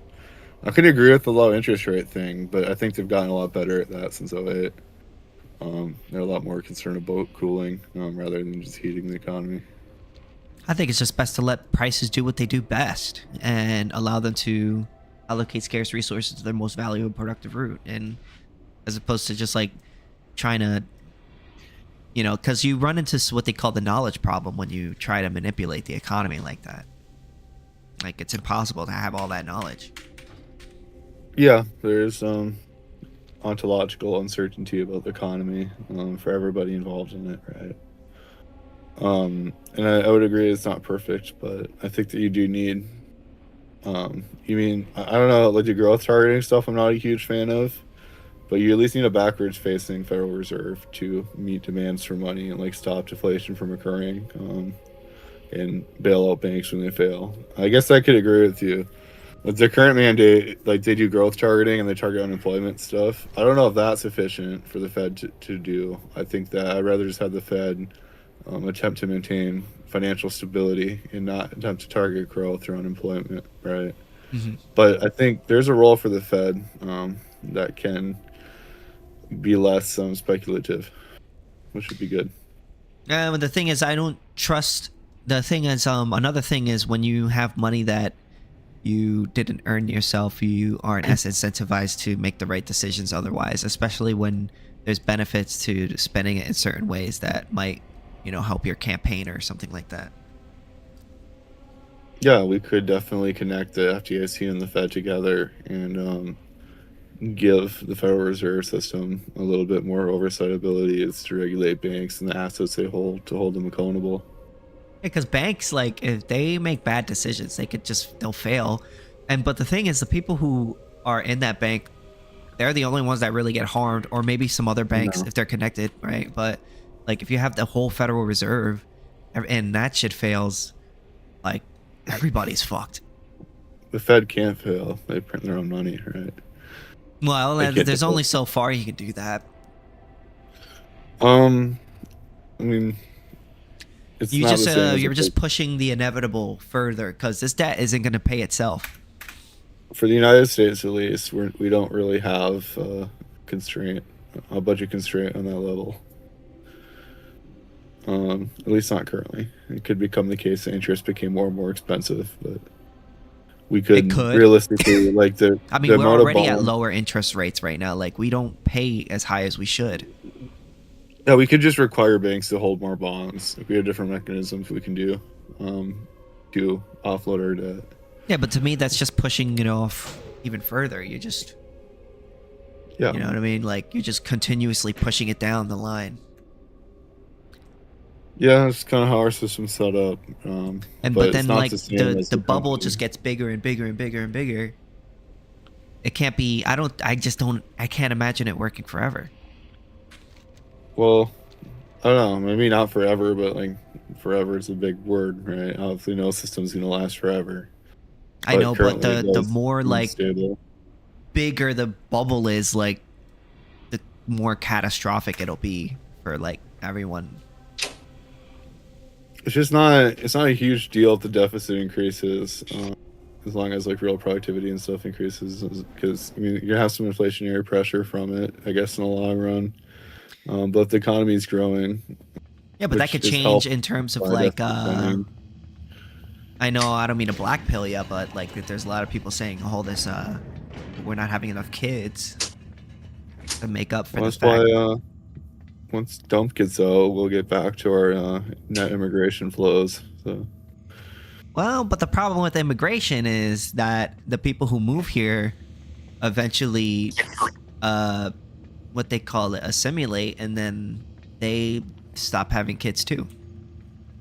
Yeah, but theoretically, there's billions of people in Africa and India. We could keep importing for a while. So I don't know. I can't think beyond my lifetime. That's a limitation of mine. So I get that, but I don't know. I guess that's just, I don't know if that's 100% gonna happen, but I do worry about it because it does. I'm just not concerned bad right now implications. about the debt. I don't think the debt in particular is too concerning. It could be the case in the future. There's definitely like real limitations on how much debt you can take on, even if you're a monetary sovereign without repercussions. But as of right now, I think we're fine. I hope so. It is a little concerning when we weaponize our currency and like we try to cut people off from like SWIFT, or we sanction people and we like kick them off our money. It's like, well, that's kind of the issue, is that part of the reason why we can deficit spend is the world wants our debt and they want our dollars, right? But if we're gonna keep using dollars as a weapon, that kind of takes away that tool. And the whole way that our government functions is that the world wants our dollars so we can deficit spend. But if it did become the case that we're no longer a monetary sovereign, then we have like a budget constraint that didn't previously exist. So I don't know. I guess maybe I'll read that later, Voyant. I don't really have time to read that right now. I'll read that later.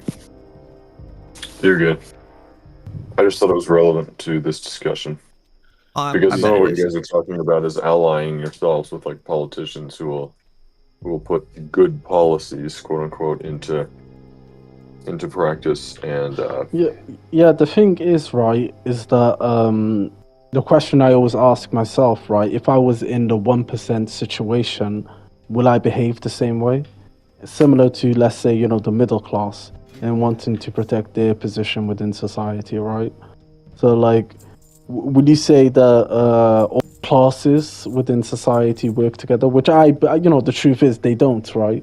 So, like, if we go into, let's assume America goes, or, the Western world goes into a Great Depression again, right? I'm assuming that, it's going to be every man for themselves, similar to what happened in the past Great Depressions. Because, like, if we're looking at baseline human psychology, we generally want to feed our families, want to look after the people that we know, and generally, I believe we're definitely going to become far more, I guess, capitalistic in those times. I think when they talk about the Great Reset, I think they're talking about the mindset of how people view money and society, I guess, I don't know. I thought the Great Depression definitely had some interclass collaboration. A lot of the New Deal was not administered by the state, but was administered by local, upper middle class and upper class businessmen that were philanthropic in nature. Maybe they owned a farm or something, and they're like, well, hey, why don't we kind of work together and we can make a system? For example, in Stearns County, Minnesota, they had a system where the different shop owners would get together and they would have people work on this farm and grow potatoes and paint things and fix barns and build fences. And in exchange, they'd get vouchers to go to different shops in town and get food for their families. And there's like places they had set up for them to sleep, right? So I don't know if I fully agree. I think that obviously hard times obviously do lead to less social trust and cohesion. But I also don't think that there's any innate conflict between economic classes. I think there's innate conflict between parasites and non-parasites, however you want to characterize that.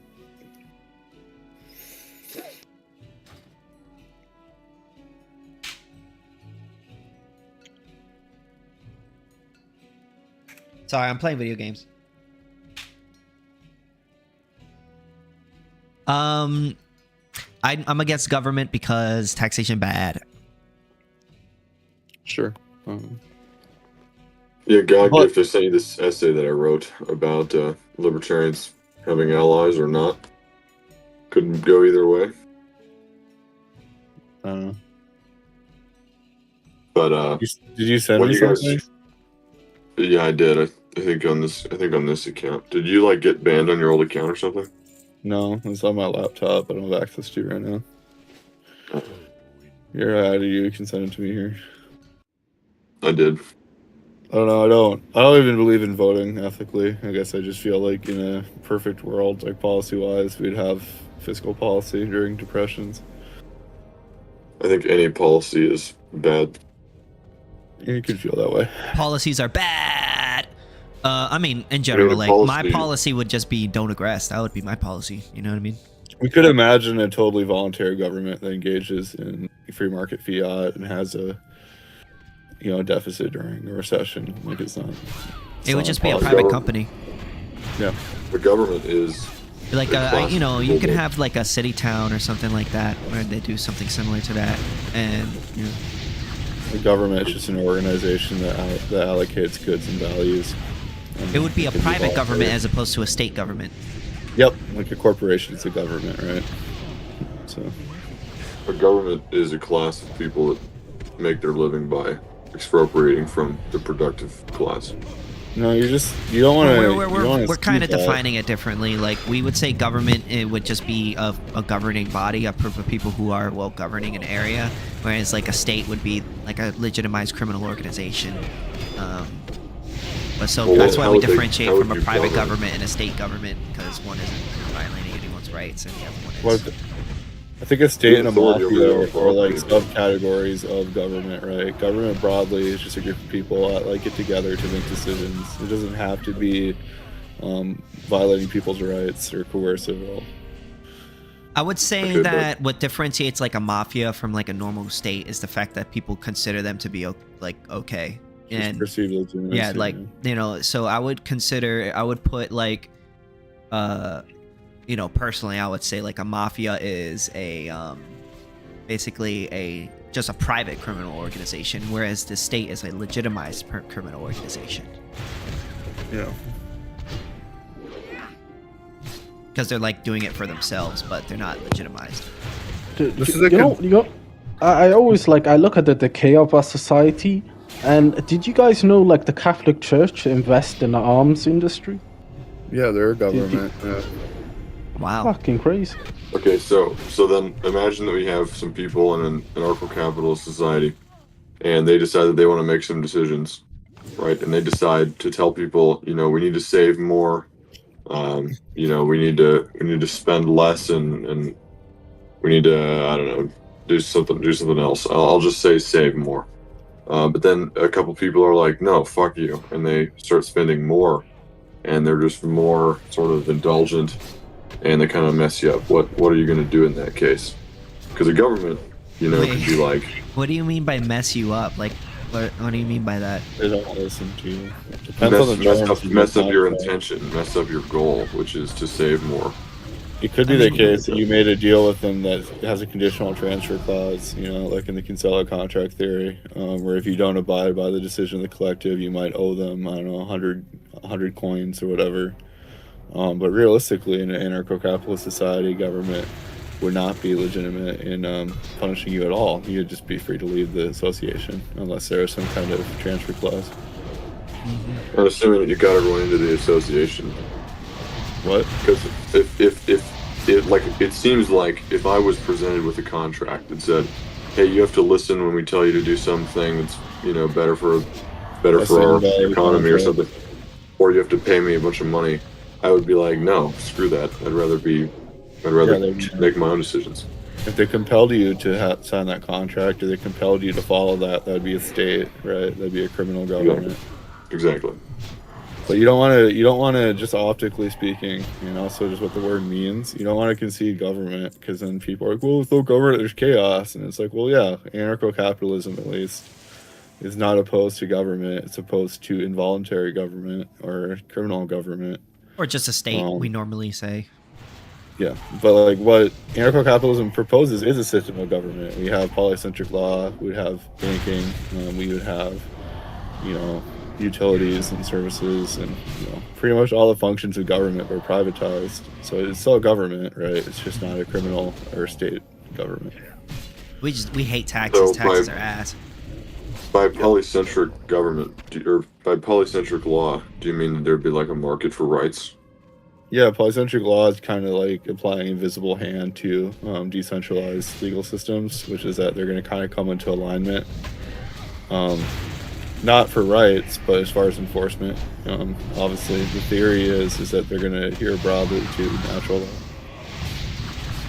Sure, but I think that like polycentric law in the sense that David Friedman uses it, or sorry, is it? Yeah, I think it's David Friedman. We're not talking about Friedman. We're talking about Kinsella. Although David Friedman does have a book about but his conception, he doesn't believe in ethics. Like he has this weird, like subjectivist view on things, where there'd be different legal codes from different firms, and that's not really what polycentric law is to Kinsella or like Barnett. To those thinkers and most libertarians, polycentric law is decentralized firms kind of aligning on the same values and procedures so that they can settle disputes amongst each other. Well, I mean, you could theoretically say, hey, I will refuse service to you if you don't follow this law. Theoretically, you could do that.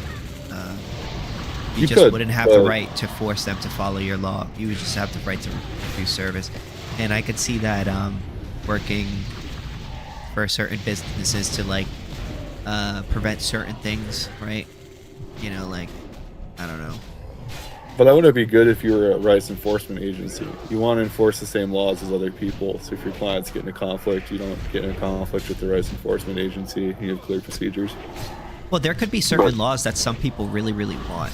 For instance, like and they would be willing to pay more in order for that to be enforced within their property, right? Like, or yeah, within their property, but that wouldn't really be. I mean, but it wouldn't apply to anyone outside their property. Yeah.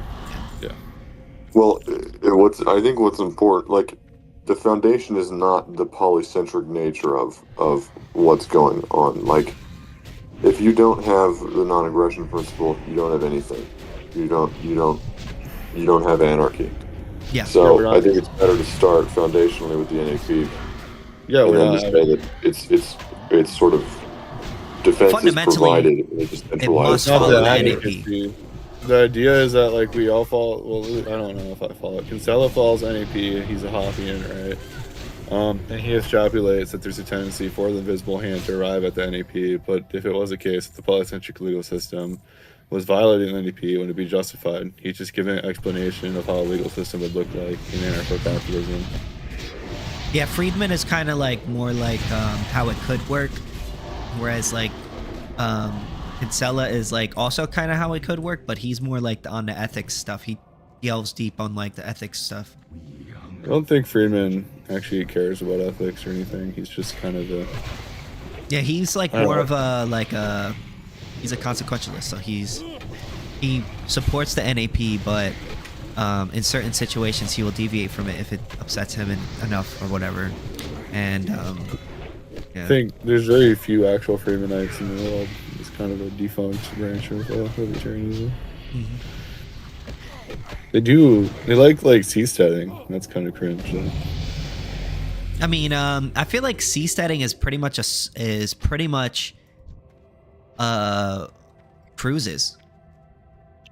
No, they have like these ideas. There's like these weird like international trade zones off the coast of like India and like Somalia, and they want to park like barges there and make cities on them and live there full time. That could be interesting. I mean, I feel like cruises are pretty much seasteading, basically. Like, because if you look at a cruise, it's a private property that's floating on its own, has like food, water, all the things that like you need for life. Like, yeah. And when it's on the seas, when it's on the high seas, I mean, there's no state around to tell it what to do. I mean, it probably exists here, to be honest, but I don't know. I don't find the libertarian like ocean projects very interesting. No, I mean, it's just like, I don't know. I guess when that's something I thought of the other day when I was thinking, like, I was like, cruises are pretty much mini AnCapistans when they're on the high seas because there's like no state. It's just pretty much a private business. That is. Yeah. You're just vacationing there.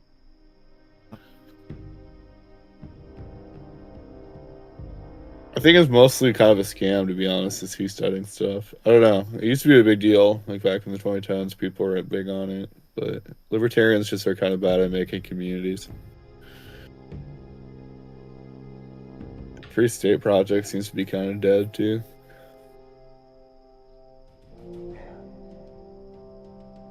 Maybe you follow that more with this. It's more your generation.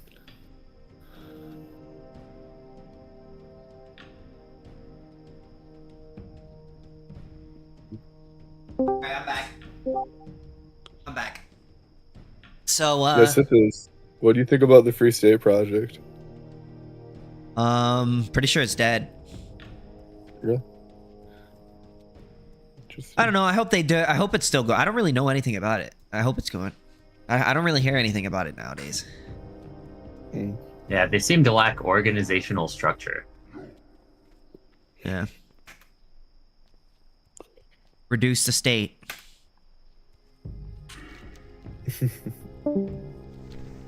That's the good thing to do.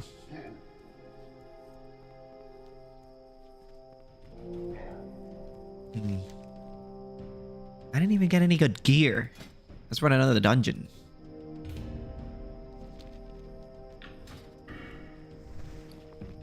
What do you guys have any questions about AnCap or? Yeah, I mean, just how is it possible to live in 2015? That's wild. Trust me, I'm already living in 2015, bro. You see that new Pokemon Go game? Pretty big fan. What's wrong with 2015, bro? Good time. You're not a big Hillary Clinton fan? No, it's just that like. Listen, man. The thing is, man, I literally I have no faith in my fellow man.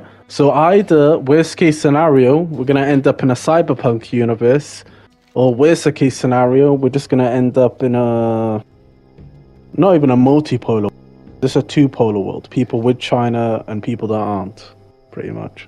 I don't know. I think China might be cooked. If you want to talk about demographic nightmares, China's population declining and then being like one of the most racist societies on Earth, it's gonna suck dick. What's wrong with racism? Well, it's kind of hard to get immigrants in. Like, I can't really imagine like millions of Africans or Indians moving into China. Yeah, they really So don't we like. measure something as bad if it means that we can or cannot have Indians. Yes. But no, we're not. We're yeah, it's bad if your population is declining and it's fundamentally incompatible with immigrants. Yeah. Yeah, like population decline is like not. It's like a pretty bad thing. Bad thing. Especially when it's So the only solution is to import. Well, I mean, I actually am pretty black pilled. I don't even think that works. What empirically So wait. demonstrated method of encouraging birth rates do you know of? Because I've never. Well, there's one that did work, but it's like really fucked up, and I would be against it, right? The biggest way to get people to have children is to tax them more if they don't have kids. And that ended I don't up know working. if that's empirically. Every attempt, like forcing them to have kids. Yeah, every attempt at having a policy. Well, I mean, there was countries that paid people to have kids, but that didn't end up that didn't really work out well. But there was one country that charged people for not having kids, and I know the Mongols had this figured out. They just had a lot of kids without consent. Every attempt at having some kind of policy to increase birth rates, as you were implying, hasn't worked out. It's not really something that can be done by fiat in that way. Yeah, the only one that I heard that worked there's was one that solution that hasn't been tried, which is like if you look into like correlative factors of TFR, like birth rate, right? Like I mean, even when you import lack people, of religiosity is a big one. But there's one factor that's bigger than every single other factor by far. It's like a 0.8 to 0.85 correlation, which is education for women. The more society educates their women, the less the birth rate is. So just stop educating women and your birth rate is fixed. Yeah. Shit, bro, that's kind of fucked. I mean, but it is true. Like, but it is what true. are you though. getting I mean, an you're not education wrong. for if you're going to be in the home and having kids? I mean, but you can't make people like you got to get people to want to have kids. Like, you know what I'm saying? Like, and that's I don't know how you could do that. Yeah. So this is the problem of like soft power and ruling by propaganda. Is that like well, not only that, you have a wait, let him finish, please. Yeah, this is the problem with like soft power, in that it is a form of like mimetic warfare to be like a propaganda master. So if like Hollywood movies or TV shows or music or like celebrity, that entire like infrastructure, if it's telling people not to have kids and encouraging these types of things, like that's not an NAP violation, but like those people still need to be dealt with.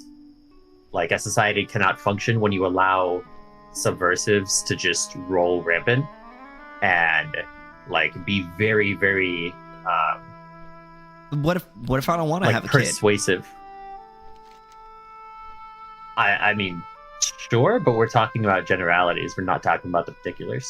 I know, but like if I don't like think people should be forced to have a kid if they don't want to. Like I know it might it's the point is that I think like, what we need to do instead here's the women will here's always the solution. naturally want to be mothers. Yeah, but and the here's only the reason that solution. they're not is because society is pushing them the other way. Create robotic humans. I mean, those just aren't humans. No, create robotic humans. Well, you know what I'm saying. Robotic humans, humanoid robots that could do the jobs for us, and then. So you're just creating a whole new class for me to be racist against. Perfect. Yeah, but it's okay to be racist against a robot. So I can commit a genocide against them. It's okay. I mean, if you're the owner of it, I mean, have at it. I feel like that would be a little counterintuitive, but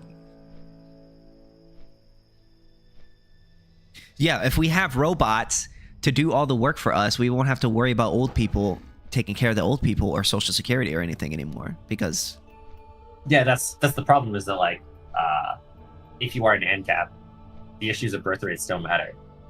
Well, they still matter, but I don't want to aggress against anyone too. But it's like the reasons why birth rates are an issue is because of entitlements. And like if you have a well, I want to abolish entitlements completely.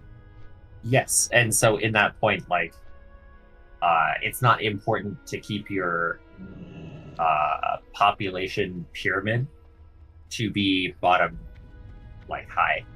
You can have a pyramid to where the old people make up the most of society. Mm-hmm. And that's perfectly fine as long as you don't have entitlements. There's no issue that needs to be solved with immigration if you don't have entitlements. True. Wait, do I know you? Probably not. Maybe. Oh, well, I'm an ANCAP too. This is my room.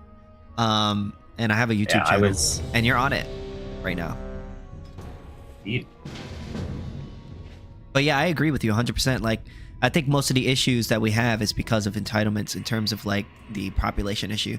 Also, I think that once we create humanoid robots, I feel like the population issue is not really going to be that big of an issue as much anymore, because now we could just like have robots do all the work and take care of the old people, and then we won't have any need for like entitlement programs and stuff. Because, yeah. I mean, that's still the problem with supply chains to actually like create and maintain those kind of things. Most people won't have to work anymore. They could just like press a button and the robot like, does it. It's the same thing that like Trump bros do, which is like, oh, it doesn't matter if, you know, gas prices are going to, you know, $7 a gallon, because eventually there's going to be some kind of event which means that, oh, the world is now reliant on our oil. Like, or that we're going to have manufacturing in America. Like, it's some future far off thing that you can't plan for. And there's no guarantee of it actually happening. Whereas it's the is-ought problem, which is like one of the biggest problems with ANCAP in general, is that like there's the idea of like what does the world ought to be versus what the world is.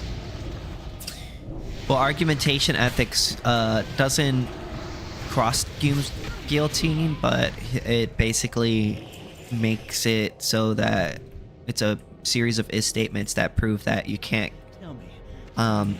you can't justify aggression without contradiction.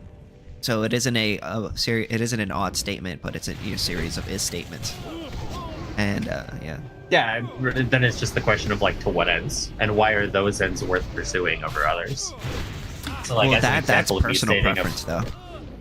Yeah, and that's ultimately what it all comes down to, is that like, oh, I have a preference that people shouldn't be aggressed upon, because like it's like, oh, don't do anything to others what you wouldn't do to yourself. Well, I'm a masochist and I love, you know, whipping Yeah, but myself. then you would, so... if you justify aggression, then you fall into contradiction because of the, you know, the fact that argumentation entails certain norms, and that norm is that you have to view the other party as some sort of self-owner, because if not, you wouldn't engage in any argumentation. In argumentation, the presuppositions of argumentation is that it's a conversation that is trying to lead to the truth of some sort of matter. You know, that's why we have debates or arguments. Yeah, but it's just like so, and then there's what we call a performative contradiction, which is basically like if you say thou shall not, one ought not speak, you cannot justify that claim without falling into contradiction, because by justifying it, you're arguing, which would then contradict the thing that you're proposing. So that's what we call, Hoppe calls what we call a performative contradiction. And if you argue, yeah, it's like saying there's no universal truths. Yeah. Well, that's a universal truth. Yeah. And then basically, like, if you're arguing with another person, you must, if that implies that you must believe in their self-ownership, because you wouldn't argue with them, because the presupposition of argumentation is that it's coming to the truth of the matter. And there's a reason why people that's a big claim. That's a big claim. Well, it's I would say like most people that debate are doing it for their own entertainment and don't really care about I'm not talking about the other person's mind. Yeah, I'm talking about a real debate, in the sense that, like, a real argument. Argumentation is the hope of convincing the other person or getting to sort of the truth of the matter, because you could be wrong yourself. Why would you argue if you weren't trying to get to the truth of the matter? Now, there are some people who do that, right? But I'm talking about when people are actually doing that, you know. That's the purpose of the no true debatesman fallacy. No, I'm not saying, I never said that. I never said that. This guy isn't a true debater because he's just in it for the love of the game. No, I'm not saying that. I'm just saying that if you're not, like, if you're engaging into a debate, and you're just talking to somebody, you're not really trying to get to the truth of the matter, then I wouldn't really consider that to be a debate. That would just be talking to somebody. But like, argumentation is separate like from just talking to somebody. Argumentation is a you know, truth-seeking norm that is being done in the conversation. You know what I'm saying? So, but like, what if I'm going through all of the form of debates and doing everything by the book? I'm not trying to be fallacious, trying to stick to the person's point, but I'm only doing this just to dot the T's and cross the I's in my own thoughts. In that it's a single-player game, right? It's not an MMO where there are multiple people. Well, then you wouldn't be engaging in a debate. You would just be talking to a person. Well, yeah, I'm talking. Okay, so like, can we get past this? Like, you're focusing on something that's completely irrelevant to the discussion. That changes nothing, literally. So when you engage in argumentation with another person, you're engaging in some sort of truth-seeking behavior, which would mean that you must believe that the other person is a self-owner. Because, I mean, if you didn't believe that they were a self-owner, you wouldn't engage in any argumentation with them. You would just do what you will. Same reason we don't talk to a wall, right? Unless you're crazy.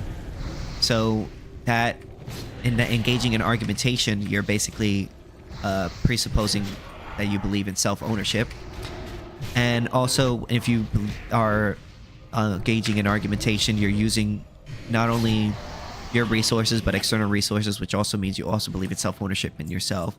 So if you, in that argumentation, were to propose saying, I think we should aggress, then you would be in a performative contradiction.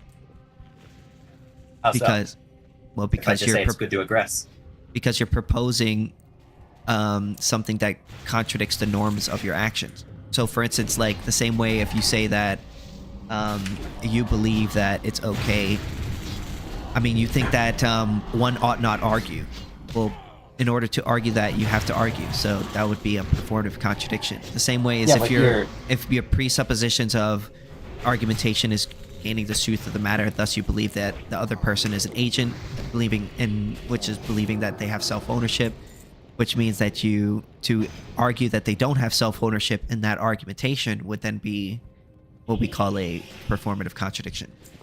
Yeah, but you're sneaking in the premise that believing in self-ownership means that aggression is somehow bad. Well, you would be if an initiation of force against another person's body would go against the whole idea of self-ownership. So if you're aggressing against a person, then you don't believe that they have ownership over their body. You would say. So I can debate somebody in real life and then fight them afterwards, still thinking they have self-ownership. And then I'm not saying you can't do that. I'm just saying if you were to propose doing some sort of aggression in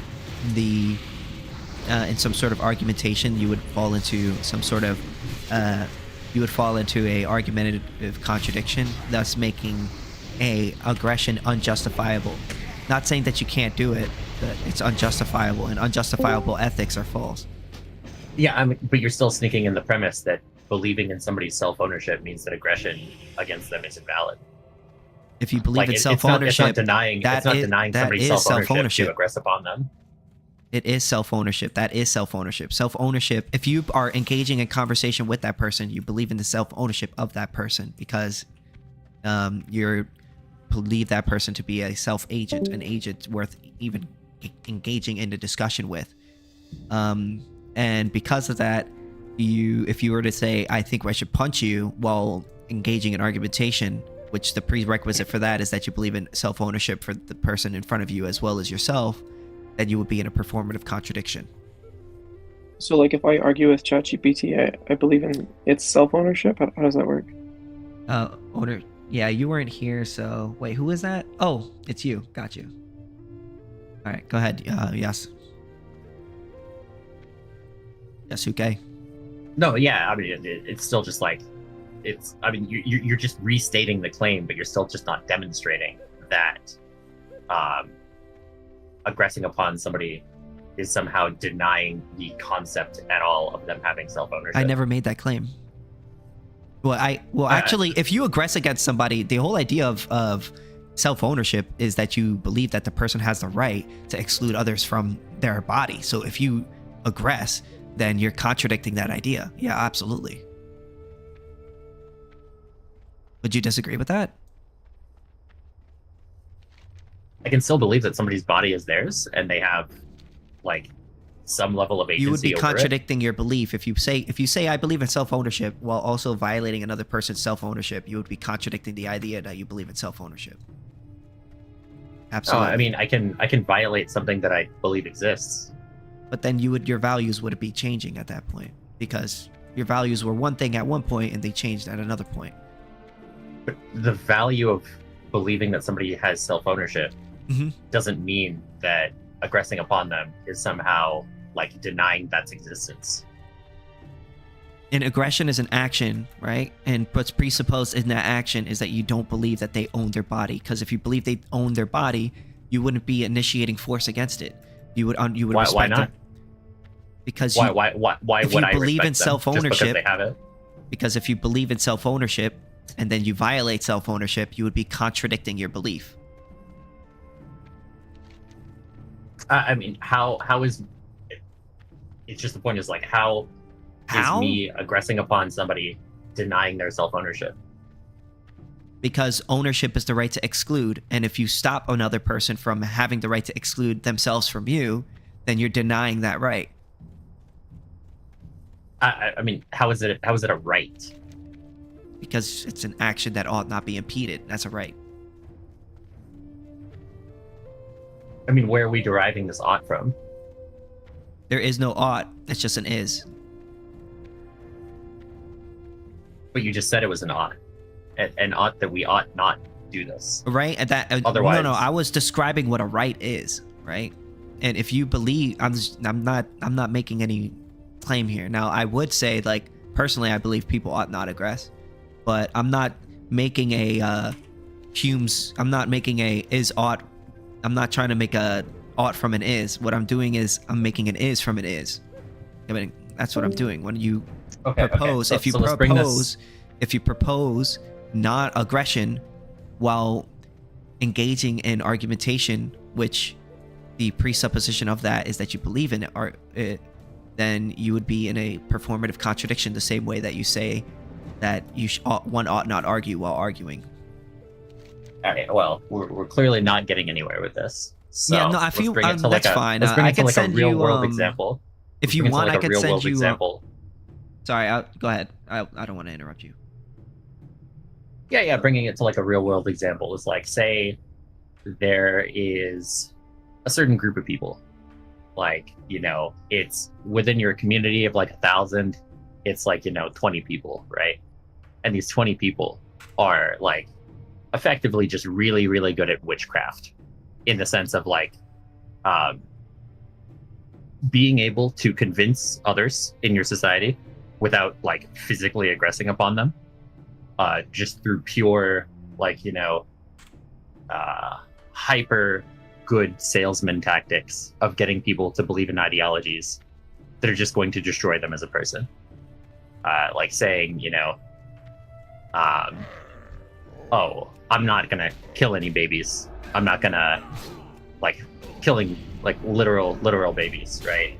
Sacrificing them to Moloch or something. But maybe you should. And then they get a whole bunch of people to do this thing. They're not the ones aggressing, but this is clearly a very dysgenic. If you're controlling another person using mind control magic, then you're acting through that person, so you would be responsible. Absolutely. So then we should take same people way as inside. if I same way as if I use a remote control car to run somebody over and kill them, I would still be responsible. 100%. So then we should take people in society that are promoting dysgenic things and like aggress upon them. Well, it depends. Physically stop them from doing these behaviors. If I tell you to stab another person, then you're responsible for that person being stabbed. And it's not an aggression. That would just be retaliation for if I tried to stop you from doing that. Yeah. Well, yeah, but what if it's just like promoting things like, you know, don't have any kids, cut off your penis, get tattoos. Oh, what the fuck? That's I believe in self-ownership. I think you have the right to make those decisions. Yeah. So that's the point, is that like there are certain behaviors that are very clearly like dysgenic for society, and like destroy the order in which the society is maintained. And when these behaviors are like propagated, it all of a sudden just makes it to where you no longer have a society, you no longer have a culture. It's subversive in that sense. And so in that sense is like, why would this not be a good thing to, with physical force or with the threat of physical force, stop these people from being able to do their voodoo black magic rituals? Well, it depends on whether or not they're aggressing against another person. For me. Well, yeah. So if they're just convincing people to do all of these things, it depends on like it depends on what you're convincing them to do. Like, it depends on what you're convincing them to do. Even in so self-ownership, is suicide okay? Yes. Okay. So if in our society of 1,000 people, we've existed for 1,000 years, everything is going fine and hunky-dory, and then these 10 people are not telling people to kill themselves, but through, like, you know, second, fourth, fifth, sixth, seventh order effects, it would saying depend things on and what they're propagating doing. ideas that make people end up killing themselves. I mean, like, if I give you a bunch of bad news or something and then that upsets you and you kill yourself, are you saying that, like, I'm responsible for that? Like, give me an example. Like if somebody's promoting the idea of, like, you know, overwhelming, like, moral nihilism and the idea that like humanity existing, they're not even just humanity existing as a blight on some other like moral good, like the balance of nature or whatever. And it would be good if all humans and all humanity was destroyed. Therefore, like the implication being you should kill yourself. And when people promote those ideas, all of a sudden, by thousand-person society, killing themselves like choosing to do it, or is it like somebody forcing them to do it, or? No, they're not being forced directly. So then, like, what do you mean by coerced? Like, are you saying like they're convincing them to kill themselves? Like the person is just, is that what you mean?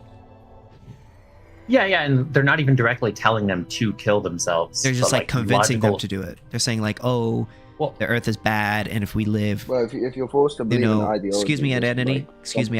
Identity. He was in the middle of something, so wait your turn, please. You want to ask something or say something, just say, hey, I want to say something, and I promise I'll give you some time, all right? My bad, bro. No problem, bro. You got it, man. Yeah. So their goals are clear in that they want people to kill themselves. Mm-hmm. However, they're not directly telling people to kill themselves, and they're not forcing people to kill themselves. Well, then no. I mean, if like you're allowed to convince somebody to kill themselves, like that's fine. Yeah, and that's my point, is that this is dysgenic for society, and we shouldn't allow this. And any society that does allow, well, then create a covenant community. Create a covenant community, right? And then kick people out who do that. Yeah, but this is the point: is I already have my community of like 1,000 people, and it's these 10 people that are like but if you have destroying a covenant community, the foundation of our society. Well, it's like we already have this culture, we already have this community, and everything would be solved. Every solution would be done to save the good actors in the situation, as in the innocent people that are being like manipulated into killing themselves. Saving all of these people by getting rid of these 10 through force if necessary. Yeah, if you have a covenant community, you could do that. You could just say, hey, get these fucking guys out of my covenant community. These guys are crazy. People are like allowed to be convinced to make bad choices, right? Like, what's exactly, why should that be like prohibited? Yeah, this is the point, is like the inverse is, why should we allow people to actively promote dysgenic ideas that get like, because who gets to determine objectively what's dysgenic, right? What does dysgenic mean? Yeah, who makes that decision? Like, I was asking, what does dysgenic mean? Hold on, I don't know. Well, yeah, like answer that first, and then yeah. So this generally just so this generally just like an order, and with order is the foundations and the building blocks for building anything like greater, right? And so dysgenic would essentially just be like tearing down, degrading, making things be of a lower order, a lower like value. So you could take of like family structures, right, are very like progenic, very eugenic, in that promotion of families, promotion of people passing on their progeny is something that leads to better outcomes. Whereas dysgenic behaviors would be convincing people to never have any children. But what if I'm okay with not having a kid? Like, what if those people who got convinced are like, I'm okay with it? Like, yeah, and this is the point, is that like that's not better for them, and it's not better for society. So, I mean, like, who are you to say what's better for them? Like, I'm not really sure. Yeah, like for them, that might be better for them because they don't want to do it. They don't want to, like, they don't want to have that responsibility or whatever. Yeah, but I mean, absent this like subversive agent group of these 10 people coming in and saying these things, they would have been perfectly fine. They would have been perfectly happy. Okay, well, it sounds like it's like their fault. Like, they made bad choices. Yeah. Right? They listened to these people and they made bad choices. Okay. Let's just assume they're bad choices, right? Like, okay? And people should be allowed to make bad choices, though. You know? Why should we do that? Why should we allow people to make bad choices? Because if it's it their leads body. to the society being destroyed as a collective, then what is the value of prioritizing the individual autonomy there? Well, you know what? Let me answer this question with a hypothetical towards you. Is that okay? Sure. Let's say there's you know what a utopia is, right? I'm assuming. Yeah, like AnCapistan. Yeah, there you go. So, a utopia is. You admitted it's a utopia. Holy shit. But I'm not actually saying that. You know what? I'm just doing it for the purposes of the discussion. Okay. What I'm saying is, like, let's say there's a utopia AnCapistan, right? And let's say the only way to keep this utopia alive is to perpetually torture a child in a basement by doing some weird satanic ritual.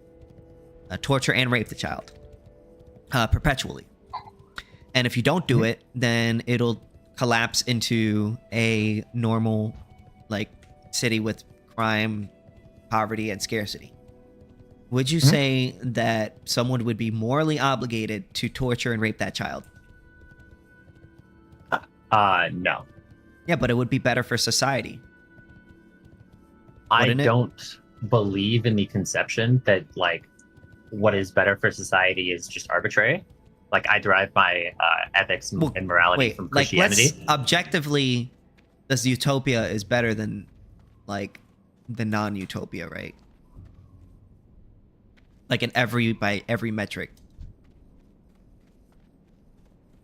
Yeah, I mean, what would be the metrics? Because, like, okay, give me the metric that you go by, and I would assume that, like, a utopia would fit that, like, the mold, because utopia is, like, literally the greatest possible way you can live, right?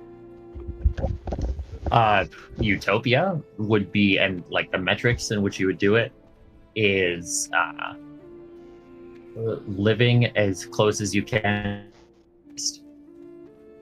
Wait, I think you kind of cut out. Could you say that again? Closest as you can to what? Closest as you can towards Christ. So, okay, so everybody in the Christian. utopia is like a super Christian, but and they all don't know about the weird satanic ritual. You know what I'm saying? So, like, everything would just go as normal if you do it. But if you don't do it, everybody, like, turns into... It doesn't turn into a utopia. Everything, like, fails. Like, now what? Like, are you obligated to do it? Yeah. So if I'm a person in this society and I find this stuff out, I should stop it. Yeah, but what about the society? Like, because allowing these things to propagate is not something that is okay with Christianity.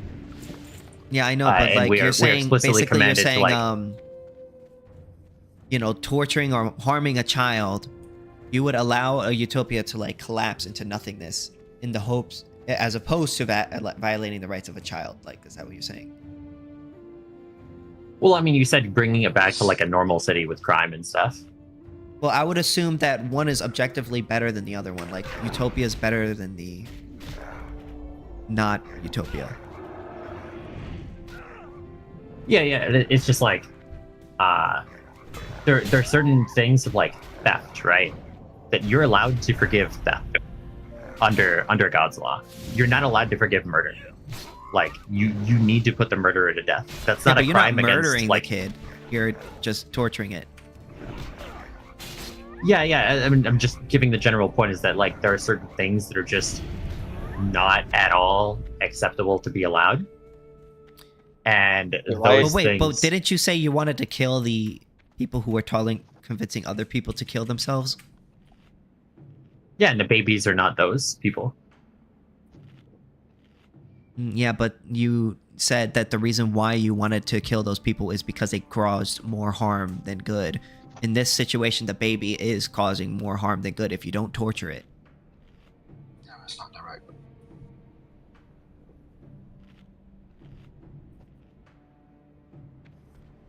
right. Baby is causing more harm than good if you're not torturing it. Well, yeah, because it'll... No, dystopia will turn into a dystopia. Yeah, as soon as you figure this out, you stop it. You're not. I don't think you're understanding what I'm asking you. I'm saying, what do you think should be done? Like, obviously, the utility is better in one situation. If the consequences are that society gets worse in some like material fashion, then yeah, that's fine. Okay, so yeah, to torture the kid. You're saying, like, from your perspective. No, I'm saying the opposite. So don't torture the kid. Let the utopia collapse into a dystopia, even though the utility is like way better to not do it, than not do it. Yeah, I mean, definitionally, for it to be a society that is following Christ would be a society that doesn't allow that. So as soon then as your that is made aware, justification for arresting or killing those people who convince people to kill themselves no longer really holds anymore, because their utility doesn't really matter anymore, because, you know, whether they have negative utility, it shouldn't matter, right? What should matter is that you're violating a person's rights. The problem in this sense is that they're the aggressor. But aggression isn't just a physical thing. They're not aggressing. That's the issue. Being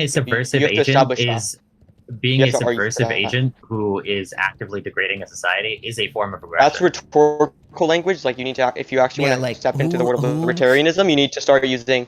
Yeah, no, it's always understood that like propaganda is a form of warfare. What's the argument that it's aggression? Like Israel dropped in pornography guys, over one at like a time. countries. Like Israel dropped in pornography over like countries that they were warring with, because they understand that like pornography is a form of warfare. Like what that does to a society to allow porn, and like is destroying the fabric. If I give you society. porn, am I violating your rights? Yeah, you're raping me. Wait, what? How? What? How? Okay, hold on. Psychologically, because it's shown that, you know, if you watch, if you watch porn for long periods of time, it does affect. Let him finish. I don't want to go. Let him finish. Well, it does. Well, it does. Yeah, that's fine. That's fine. Okay, it's other people in the room. No, I'm telling you. I'm telling them to let you finish. I'm telling them to let you finish. Don't worry. Okay. I was gonna say, porn is very dangerous for a young population, especially of men, because it changes the frontal cortex, the motivational factor in the brain. By the way, it makes you essentially seek pleasure than, you know, essentially, you know, growth or strength or so on and so on, because you become like, your mind slowly becomes similar to those that take opioids like cocaine or heroin over time, because I'll send drugs you should be legal. Yeah. I think all drugs should be legal. So like, did you ever see what happened in Oregon when they made all drugs legal? They did not make all drugs legal. Also, I just want to know, because earlier you would not get arrested for doing hard drugs in the street. You get arrested for selling drugs, though, right? Like you had complete access to just do drugs in public. Like selling drugs, that's one thing. But like, you just avoided. You just completely avoided the question. You just completely dodged the question that I asked you. Like, my question was, is it legal to sell drugs in Oregon? Was it legal to sell drugs in Oregon? Probably not. Okay, so that's not legalization. That's decriminalization of the consumption of drugs. I believe in legalization of drugs. Yeah, the question is like, what is the meaningful distinction of the difference in terms of how when drugs being are legal, allowed to sell? When drugs are legal, there's no longer a black market in it, and people who have disputes in, like, for instance, when was the last time you've ever seen a CVS or pharmacy going to war with each other using guns and fists? The reason why is because they have legal routes in order to settle their disputes. When you have a black market, they don't have any legal routes to settle their disputes, thus making it so when one person sells on another person's turfs, they end up shooting each other or going to war with each other. That increases the level of violence within an area, even more than the harm that is actually being done by the drugs themselves. That's why I believe that when you legalize drugs and allow people to sell and do them and buy them, you completely get rid of the black market and all the issues that are associated with it. In fact, 90% of the gun crime in the United States can be linked to gang-on-gang violence. The reason why they have so much guns and weapons and money is because they sell drugs.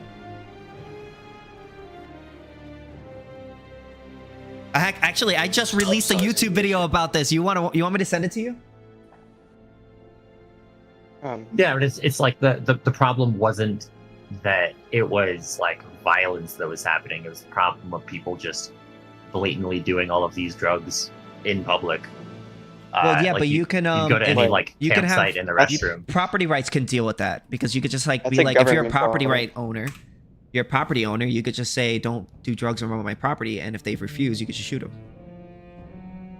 Oh, I have to add you as a friend for me to send you the video. It's because, hold on, if you're gonna complain about people doing it in public, well, yeah, because they're out in public, right? They're in the quote-unquote public property, right? The government doesn't give a fuck when you just have a bunch of these people, like, in areas doing whatever, right? Yeah. But if it's private property owners, as Sithis just pointed out, they can actually handle that. They can just everybody get the fuck Yeah, off. privatizing that would solve that whole issue. Privatizing it would solve that whole issue. That's why we're against public property.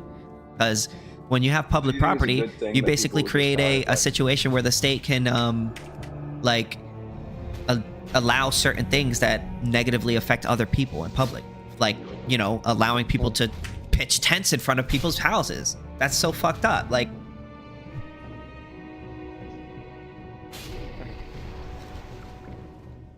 Yeah, so then it just goes into like what is the like, you're familiar with like the old like mining towns that existed, to where it's essentially like a 360 deal of like it's all, you know, private ownership, but you know the guy controls you work for the guy, and you also get your housing from the guy, and you also get your food from the guy who owns this company. So in that sense, like, what is the meaningful distinction between that and one's the government? voluntary and the other one is not. And that should be the main. Like, you're not paying and taxes. And that difference the should private be one. what the only difference that matters. Fundamentally, that's the thing that should matter, whether or not it's voluntary.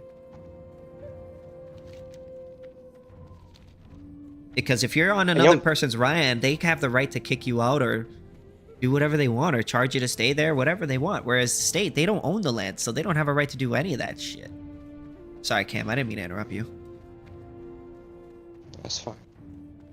I mean, I guess I just want to know, like, I think it's Yasika's the one talking, or we were talking with. Like, you were saying earlier that with, like, the hypothetical where you have these, quote-unquote, like, subversive agents who are manipulating people and killing themselves. You were saying that's aggression, but I just want to know, like, what's your criteria for aggression? Or what are your criteria? Or maybe Yeah, so in the same way of like the King of Egypt point is that like there's so many things that we would classify as rape that aren't actually that. Like the strict definition of that is like penetration of the genitalia. Well, could you give me an example? If you go in the other hole, then it's not technically considered rape in the same way. But we would all consider it rape. Well, I would consider, us libertarians would consider that to be rape. I mean, we could just call it rape. I mean, it would still be an aggression. I mean, either way, like even if it's not considered rape, it would still be an aggression, like fundamentally. Like sexual battery or something like that. But like, yeah, I'm not sure. Like, if somebody's on their property, if somebody's on their property, and their property just happens to be next to like a playground or something, and they're just like, you know, jerking themselves off, the other way, explicitly in view of the kids. Wait, why? Okay, I understand this reductio, but like, I don't. Did I actually get an answer to my question, or like, what point exactly are you trying to make with bringing up the rape thing? Yeah, so I'm explaining that there are things that are considered like aggression that aren't necessarily explicitly like physical violence. When I talk about aggression, like I'm talking about, like, do you know? I'm talking about the libertarian sense. Do you just mean it in some like looser sense? Like I don't exactly know, like.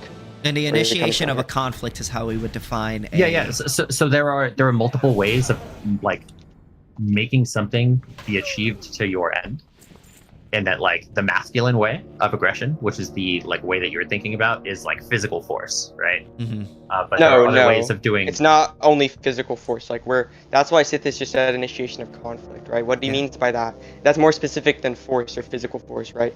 What that means is essentially, or a conflict we could just say is a situation in which like at least two individuals are trying to implement the same scarce means to like incompatible ends, right, or mutually exclusive ends, right? And so what that means is if you have a conflict, right, in the example of rape even, right, we would say that what's happening there is someone's property, their body, namely their body, is being or having a conflict initiated over it, right? Because the owner is having, or rather, the aggressor is doing something to this owner, right, with their property that they don't want to be done, right? So that we have a very it's a very specific understanding of this.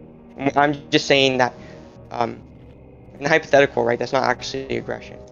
And then I want to know, like, okay, like, but you're still saying like it should be banned, right? It should be illegal, in other words. I just want to know like why though. Yeah. So what I'm saying is that there are multiple different like ways of achieving the same end.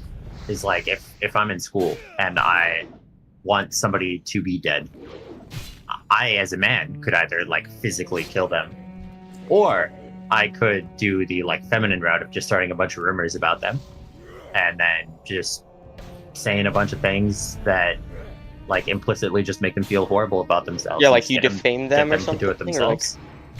Okay, yeah, and you do. Okay. Yeah, like, and then you're saying like those kind of things, like those kind of actions should be banned.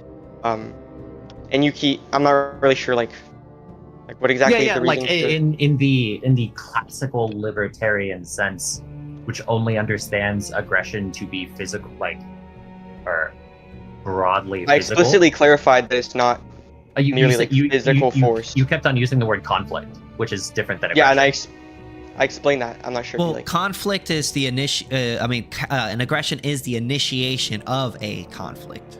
So that's what he meant when he says it. So when you say an aggression, you're saying the initiation of a conflict, and a conflict would be, like he said earlier, trying to use two scarce resources in some sort of contradictory way. Or one, it's just some like scarce resource, right? Some sort of resource, like maybe a stick or something. Like people can't use this sort of thing for things that are mutually exclusive, or they can't use them to ends that are mutually exclusive. Yeah, so me and my wife are trying to figure out what to get for dinner, and then I really want steak and she really wants tacos. And then it's like, oh, there's a conflict there. Is that really aggression? That's a conflict when like you're using it in the colloquial sense, right? We're using it in the libertarian sense. That's like the normal sense of the word, like where you get into an argument with someone, right? But we're not using it in that way. We're using it in the well, yeah, but there's a scarce resource, which is how we're going to spend our night, and we're two people that are trying to come to something with mutually exclusive ends. We cannot both have steak and Italian. Wait, what's the scarce means that you're both trying to implement in ways that are incompatible? The scarce resource is how we're going to spend our night. I don't know that that's property. Yeah. Is your time not property? I think that's something that could be. No, time is not a scarce resource. It's like you can't own time. That doesn't make much sense. No, what we're saying now, let's say if we were to like adjust your, let's say where I am in time. I'm trying to bear with you here. Listen, let's say we were to adjust your hypothetical just slightly to make it fit. Let's say let's say there's one steak on the table, right? And you want to eat the steak, and your wife wants to eat the steak, but both of you guys can't both eat the steak at the same time. So that would be a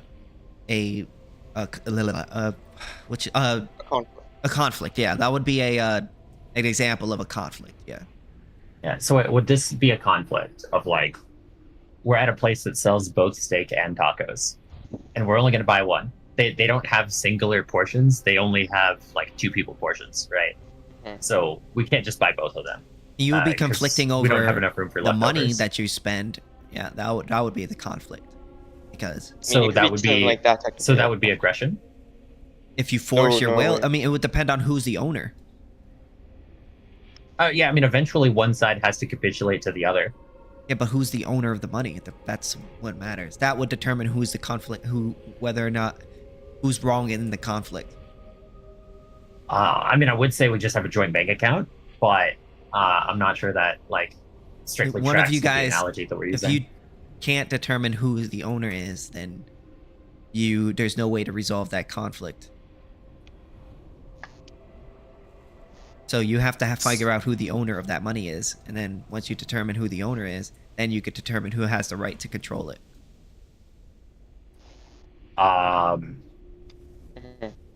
Let's say. So wait. just to clarify, what would be the situation where we have a joint bank account? And we've agreed that we share our money. Whoever's money, whoever earned, like, if you earn money and you put it in there, that money would be yours. It would still be yours. Yeah, but we've come to an agreement that the money is ours. Like, there's no it can't distinct be both ownership of yours. money. Ownership, Like that's kind of what a marriage is. In that, ownership like, is the right wife to agrees to. Ownership is the right to control a scarce resource. Two people can't have that right at the same time. So in a conflict, only one of you guys could have the right to exclude. Thus meaning the idea of joint ownership is contradictory from the libertarian definition of ownership.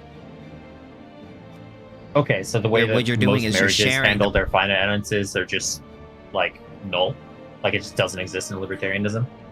Wait, a joint bank account would not work because two people can't both have the right to exclude each other from the same scarce resource. That's impossible. So in a dispute, only one of them could have the right to exclude the other in a dispute.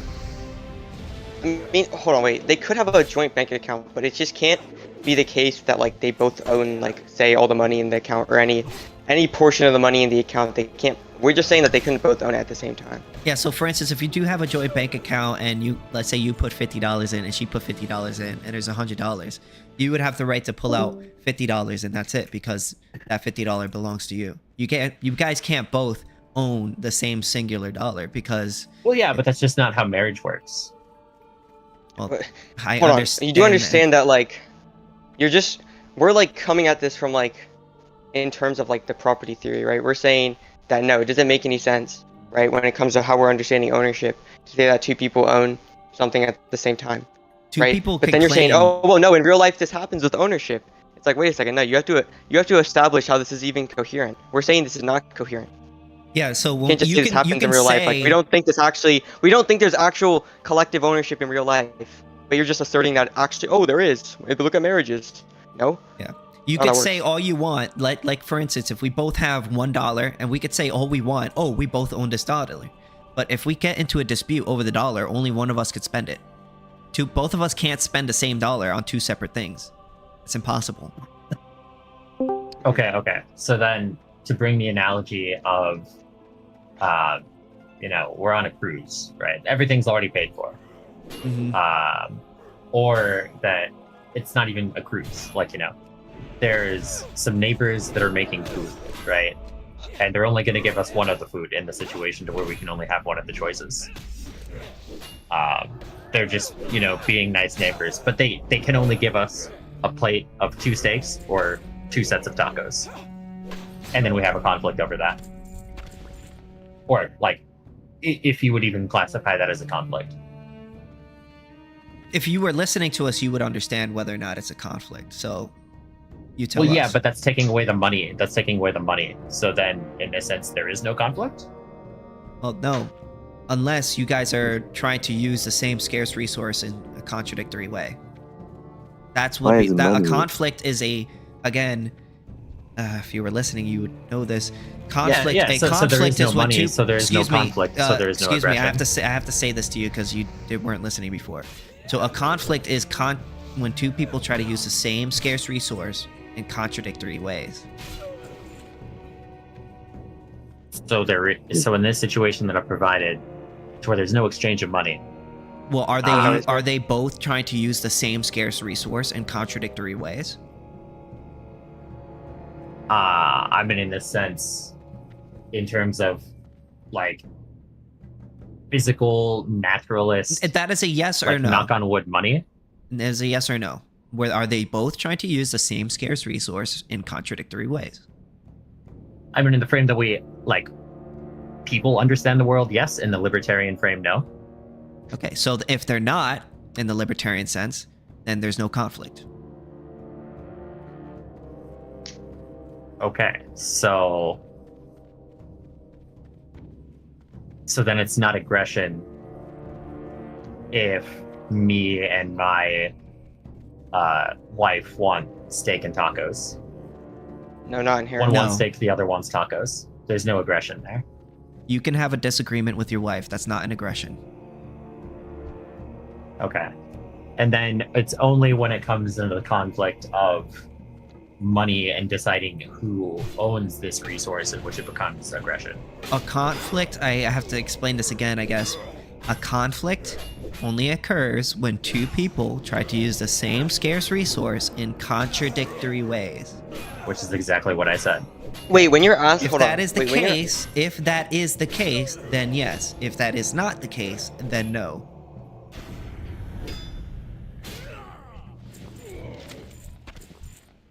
When you're asking them, like, is it aggression? Like, what are you asking about there? Right? Are you asking about some person's action? Because aggression is a kind of action that an individual can undertake or can do. Right? So it would have to be some specific action in the instance that would even be aggression. The conflict would merely be some kind of situation, right? A kind of situation as we've described it, right? As we've gone over many times, right? So aggression and conflict are distinct things, right? But aggression is the initiation of conflict. But I mean, that's conflating the terms, though. What's the conflation? Like your clarification right Wait, there. I just made a distinction. And you're saying I'm conflating them, retard? Are you crazy? Yeah, so you're saying like, are you even tracking what I'm saying? Conflict. Hold on, he's just like not tracking what I'm saying I at know, all. but he's just. I mean, it's just really difficult to understand, like the libertarian framework when it's just so far divorced. He's not making. Bro, he's making like, a clarification. Can you he's making once? a distinction, not. You understand what it means to conflate terms, bro? That's like the opposite of a conflation. I didn't collapse the distinction. You're saying that a square is a rectangle, but a rectangle isn't a square. What? No, what you're saying that you can have conflict that is not aggression, but you cannot have aggression that is not conflict. No, because like categorically conflict, or let me put it like this. Conflict and aggression, they're just in different categories. A conflict is a specific kind of situation. Aggression is a kind of action. Do you understand that these are different things? Yeah, so you can have a conflict, but how you determine whether or not there's an aggression is determined by who the owner is. So if you're the owner, let's say you're the owner of a car, and I come up to you and I try to take it from you. We've gotten into a conflict there over scarce means. We're trying to both use the same scarce resource in contradictory ways. Now, whether or not who is the aggressor is determined by who the owner is. So because you're the owner, you're not aggressing. That person is taking it from you is the aggressor. Does that make sense?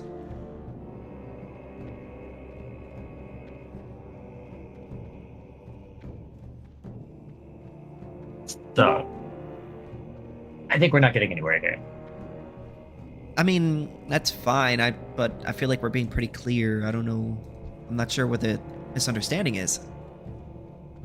Yeah. So I would just say of like to go into like more general strokes, if that's okay. Mm-hmm. Like, what is the thing that is trying to be like selected for? Like, what is the ultimate good that we are trying to achieve? Is it like a particular outcome for society? Avoiding conflict. Is it just... Ideally, I would want the outcome to be no aggression. Yeah, actually, yeah. Okay, so it doesn't matter what the outcome of a society or group is, as long as it adheres to this concept of non-aggression. 100%. Well, I like mean, in okay, the legal, I rest my case. On our legal theory, right, that's the case. But if you're going to like broader ethical theory, we could have some non-aggressive society that's full of like liars, cheaters, horrible people that we would probably disapprove of, right? Or the opposite. Just because they're, yeah. Yeah, I mean, this goes into like what works in the micro works in the macro. Like, this is the biggest argument against communism, is that every single structure that you work on, whether it's like some college project, like group project, or, you know, any type of work site, any type of project to where you're working on things with multiple people, there is a king, there is a monarchy, there is a CEO, there is an oligarchy. That's not inevitable. Like, the idea that like you can just democratically... Wait, a CEO is different like, from a king, things. by the way. Oh yeah. A king and a CEO is not the same.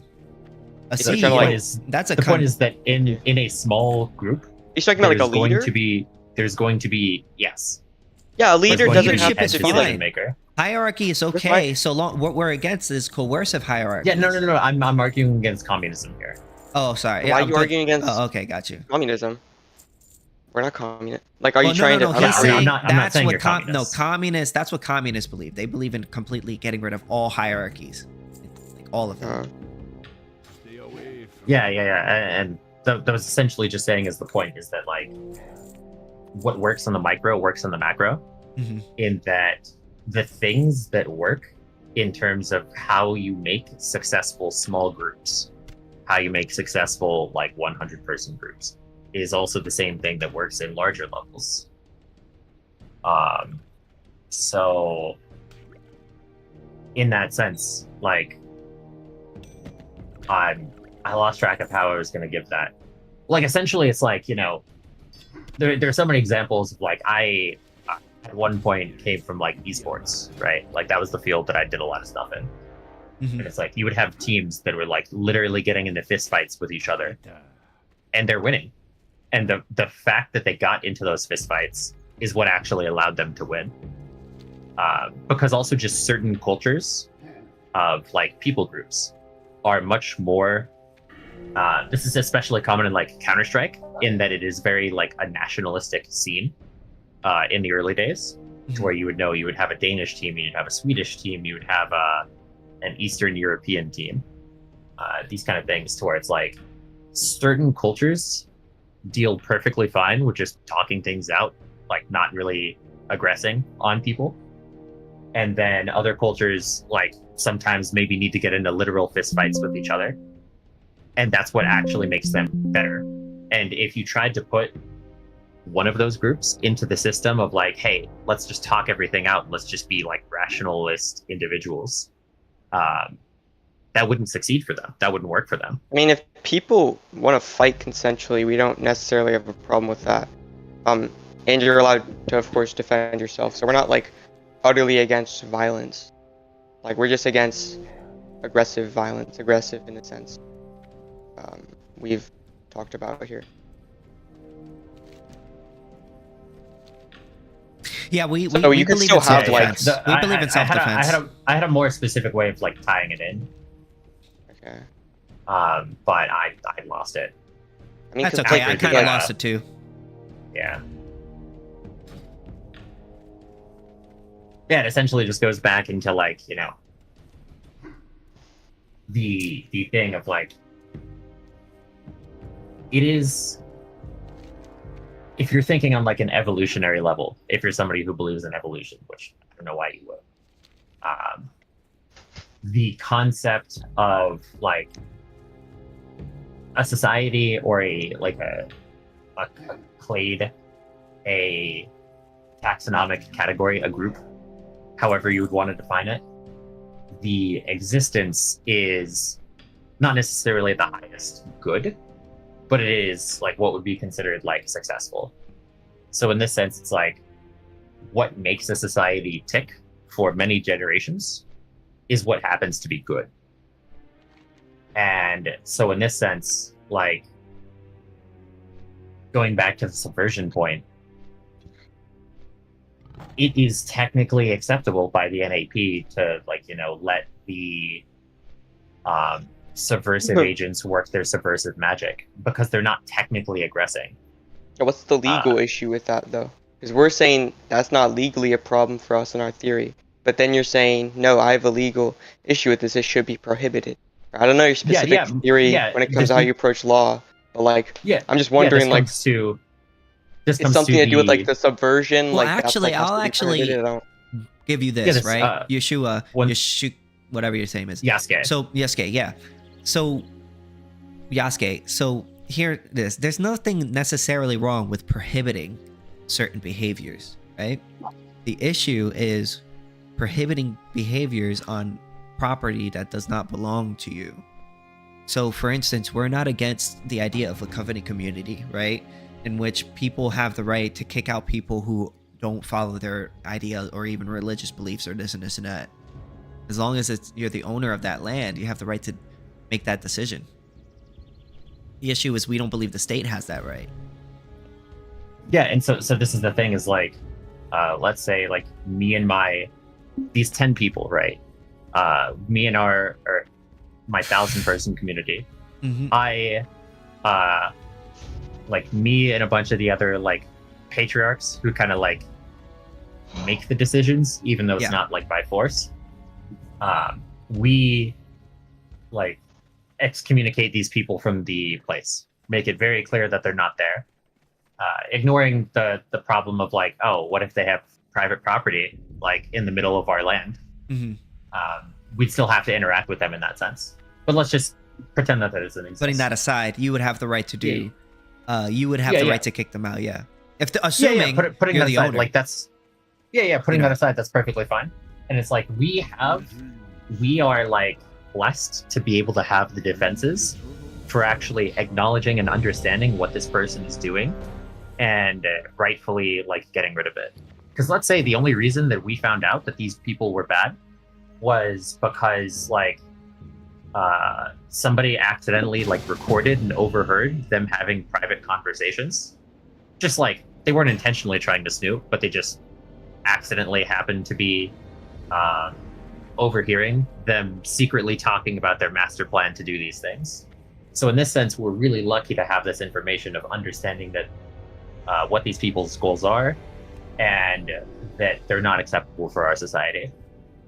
And then we see these people go into the town over, the village over, and they're doing the exact same thing. And because they don't have the, let's say there's not a recording, but like, you know, there's several witnesses to this, that like our society, our village trusts. We don't have the social cachet to like convince the other village that these people are bad, because they've been in this village and, you know, they've been saying good things. They've been contributing in some way. In this sense, it's like, because I don't have the power over that village, all of a sudden that village is going to succumb to this and have everybody like, you know, die Jonestown. Oh, that's their problem. Jonestown style wise. Yeah, and that's the problem, is that like this is where like I fork from the libertarian view, is that like that's not something that should be allowable in society, and I would view that as a good to get rid of that. And to, just because somebody isn't harming me or mine doesn't mean that they should be able to harm you and yours. And I understand that that conflicts with libertarian philosophy. And my point is that what do you think the purpose this is what I of see like as a law weakness is? of libertarian philosophy is. What do you think the purpose of law is? Right, because you want to go and stop these things, right? You want to use force to stop people doing these kind of things in the hypothetical. Okay, so you're talking about some sort of situation where perhaps our legal framework is such that this is something that's permissible, right? And then you're going ahead and stopping this. Like, I'm not really sure, like, what you think the point of, like, prohibiting things legally and then going and stopping them. What exactly do you think the whole purpose of it is? I mean, in one sense, it's to incentivize or disincentivize certain behaviors.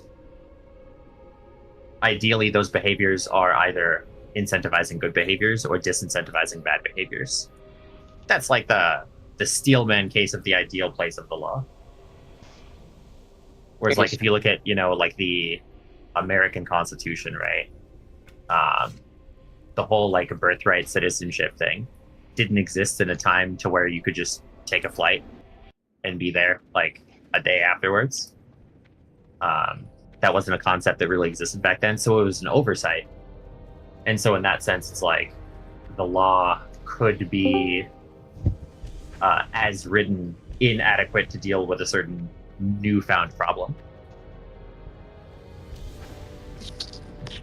Okay, are you arguing that, like, it wasn't the original intent to grant birthright citizenship, or are you arguing that, like, you know, that it was, but, like, they didn't understand how, quote-unquote, bad it would become later? Or both? Well, obviously you couldn't do both, but... Yeah, I would bet that, like, if everybody was aware of the consequences, what that would look like, that it would have been written differently. That's obviously speculation territory, but, like, I don't think that the intent was to allow Chinese citizens by the millions to fly to an island that's technically U.S. territory, and then just make 1 million U.S. citizens because it was some random island in like Guam or something. It wasn't necessarily, I don't know if they anticipated millions, but yeah, certainly that was it was understood. I mean, they obviously had like a concept of like illegal immigration back then. People say that that's not true. But it actually, they're ignoring something. In the very relevant group who the 14th Amendment was originally intended to protect, to like give citizenship to the children of free slaves and like people who had been born here through that. Some people were brought here illegally after the slave trade was banned in 1808, but before the actual institution was abolished, as Paul Finkelman and Gabriel Jack Shin have pointed out in a really good article on this topic. The Congress would have been aware of this fact, and clearly that wrecks Trump's whole argument against the 14th Amendment's interpretation because of the fact that they clearly did intend for it to apply to people who did actually come here illegally, and Trump's whole little theory would actually invalidate those people's citizenship, despite the clear intention of the 14th Amendment being to give those people citizenship.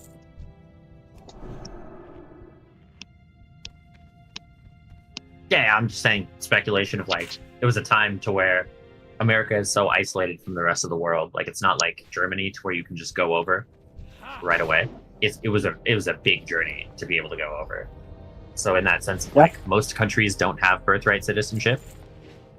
There's actually very few that do. And that makes sense in the context of these countries being right next to other countries. Whereas, you know, if America had Europe right next to its door, like, it's easy speculation to say that wouldn't have been a thing. But the point is, generally, just going back to it, is that, like, there can be laws that exist, and there can be new problems that are faced that the current laws aren't adequate to deal with because of, you know, new things happening that were just unforeseen at the time. Yes. I mean, yeah, there was certainly plenty of immigration to the U.S., but mostly European. They didn't really particularly appreciate non-European immigration for most of American history, because again, the founding fathers and pretty much most Americans throughout history have been rather racist. But yeah, fuck racism, bro. Exactly. I like all my coloreds. Why? Why? What? Why would you? I'm a colored, bro, so it's fine. Okay, whatever. It's the rules.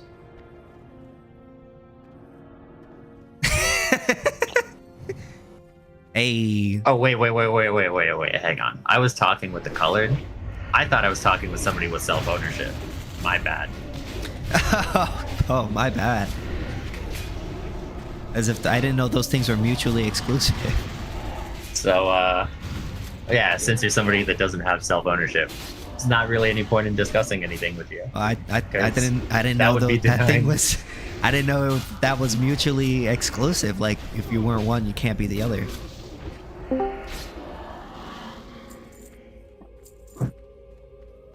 Look, person's name with Arabic letters.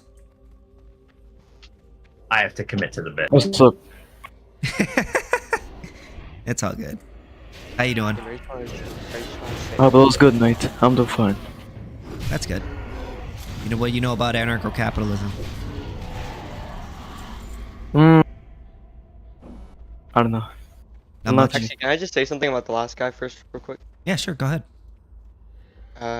Yeah. So like, I kind of wanted to ask him because he said he thinks the purpose of law is to incentivize good behavior and disincentivize bad behavior. I was curious as to like what he actually. I think I know what he considers like good behavior to be, at least. Because he seemed to like be a Christian. He was saying something about it's like that which brings us closer to Christ. So maybe we could have like, I don't know, if we like somehow maybe we could have ended up at like him saying something like, maybe his basis for law is like legal commandments in the Bible. I'm not really sure. I'd be curious as to what his basis is. I get what you're saying. I feel like we did a pretty good job, though. All things considered. It seemed like he wasn't really following when we kept like explaining like a billion times like what conflict is, what progression is. I don't really know what to do. I don't really know what to do about that. Well, sometimes it takes people a few times to explain it for them to understand it, because they probably never heard of it.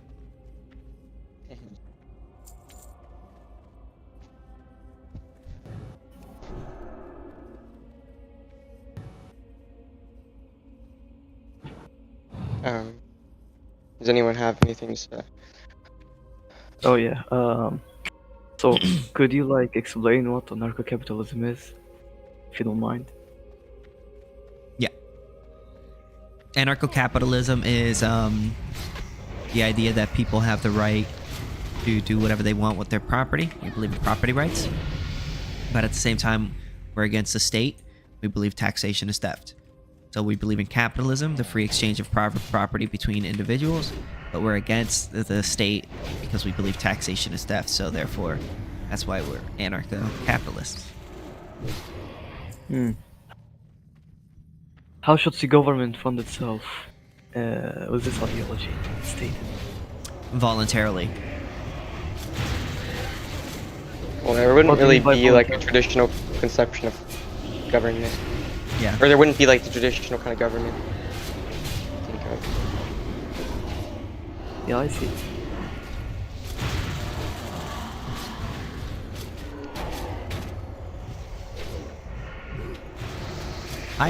You know what? I gotta admit, I kind of miss playing Wrath of the Lich King. I'm really upset because I know this is like kind of not off topic, but I'm not gonna lie. You kind of join in after like 3 hours of us debating other people, so I'm a little burnt out right now, you know. But World of Warcraft, the people who own World of Warcraft, they shut down Turtle WoW, which is a private server I played on a lot.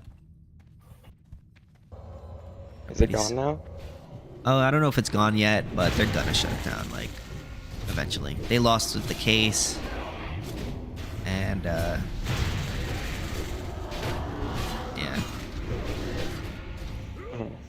So I just stopped playing on, so I'm like, fuck it, I'm not gonna play on these, Blizzard servers anymore. I'm just gonna play on Warmain. Because they haven't shut down Warmain yet, and I don't think they are, but they could, but I don't know how, if they are.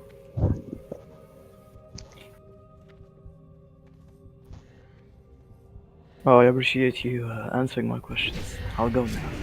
Have an amazing day. Yeah, man, no problem. See you.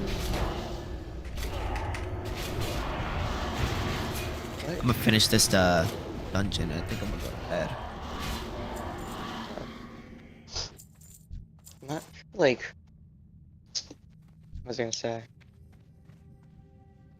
I'm just not sure, like, because when I asked him like how or what makes it a crime to like be subversive and manipulate people or whatever, and I'm not really sure, like, I guess it's just because like I guess something bad is happening. I can agree, something bad is happening. How does it get to the level of criminality?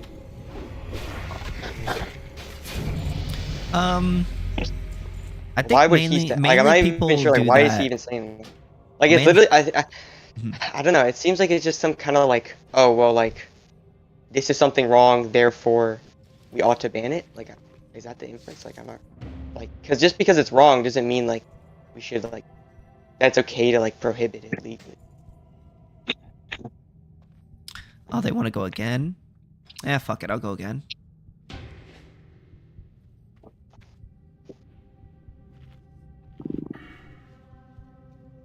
I don't know. I only have paid attention to the conversation, pay attention to parts of the conversation. Wanted to do some walking in the meantime. I mean, it wasn't, like, Walking around. particularly exciting. We kind of kept, I feel like I should maybe go back and watch that, because I feel like we explain like Sithis and I explain what conflict is at least. Like we get the definition at least like I don't know how. Yeah, like I said, I felt like for some people, like it takes a few times for them to like register it. You know what I mean? I guess. Not to be rude or whatever, not to sound rude, but like, but some people like I don't know, they don't just get it. They don't get it. Like they don't just get it the first time. You have to like explain it. Yeah. I don't know why he said I was like, wait, like you were saying I conflated aggression and conflict. Yeah, I remember. I know exactly what you're gonna say too. Using aggression with conflict. If anything, he was conflating them, or at least he was closer to doing. So, like, 'cause he didn't understand like what even. He thought aggression was just like the conflict itself. Like he thought there was a conflict in this situation he described, and then he's like, "Oh, is this aggression? Like, what it is? What aggression? Like, it have to be an action that someone took. It can't just be a conflict. That doesn't make sense." Yeah, I think he was just trying to, I don't know, like there was a few times where he kind of like went silent. So for me, I think he was just like we definitely didn't really understand. We definitely made him think a bit. You know what I'm saying? Like when I was making some of my arguments, there was some times where he kind of went silent. To me, it was just like, yeah, he was probably just like, he was like, dang, he was like, huh, maybe he's right. I got to think about this. Like, you know what I mean? And but I felt like he was a nice guy overall. You know, he was a pretty cool guy. I liked him. Fine. You know, I don't know. You know, I may not agree with these guys a lot of them, but you know, I mean, even with the guy last night, Salem, I feel like we didn't agree, but I feel like he was pretty nice. We're also. But anyways, I'm gonna head out, man. So. Oh, okay. Have a good night, guys. Have a good night. All right. Have a good night, everyone.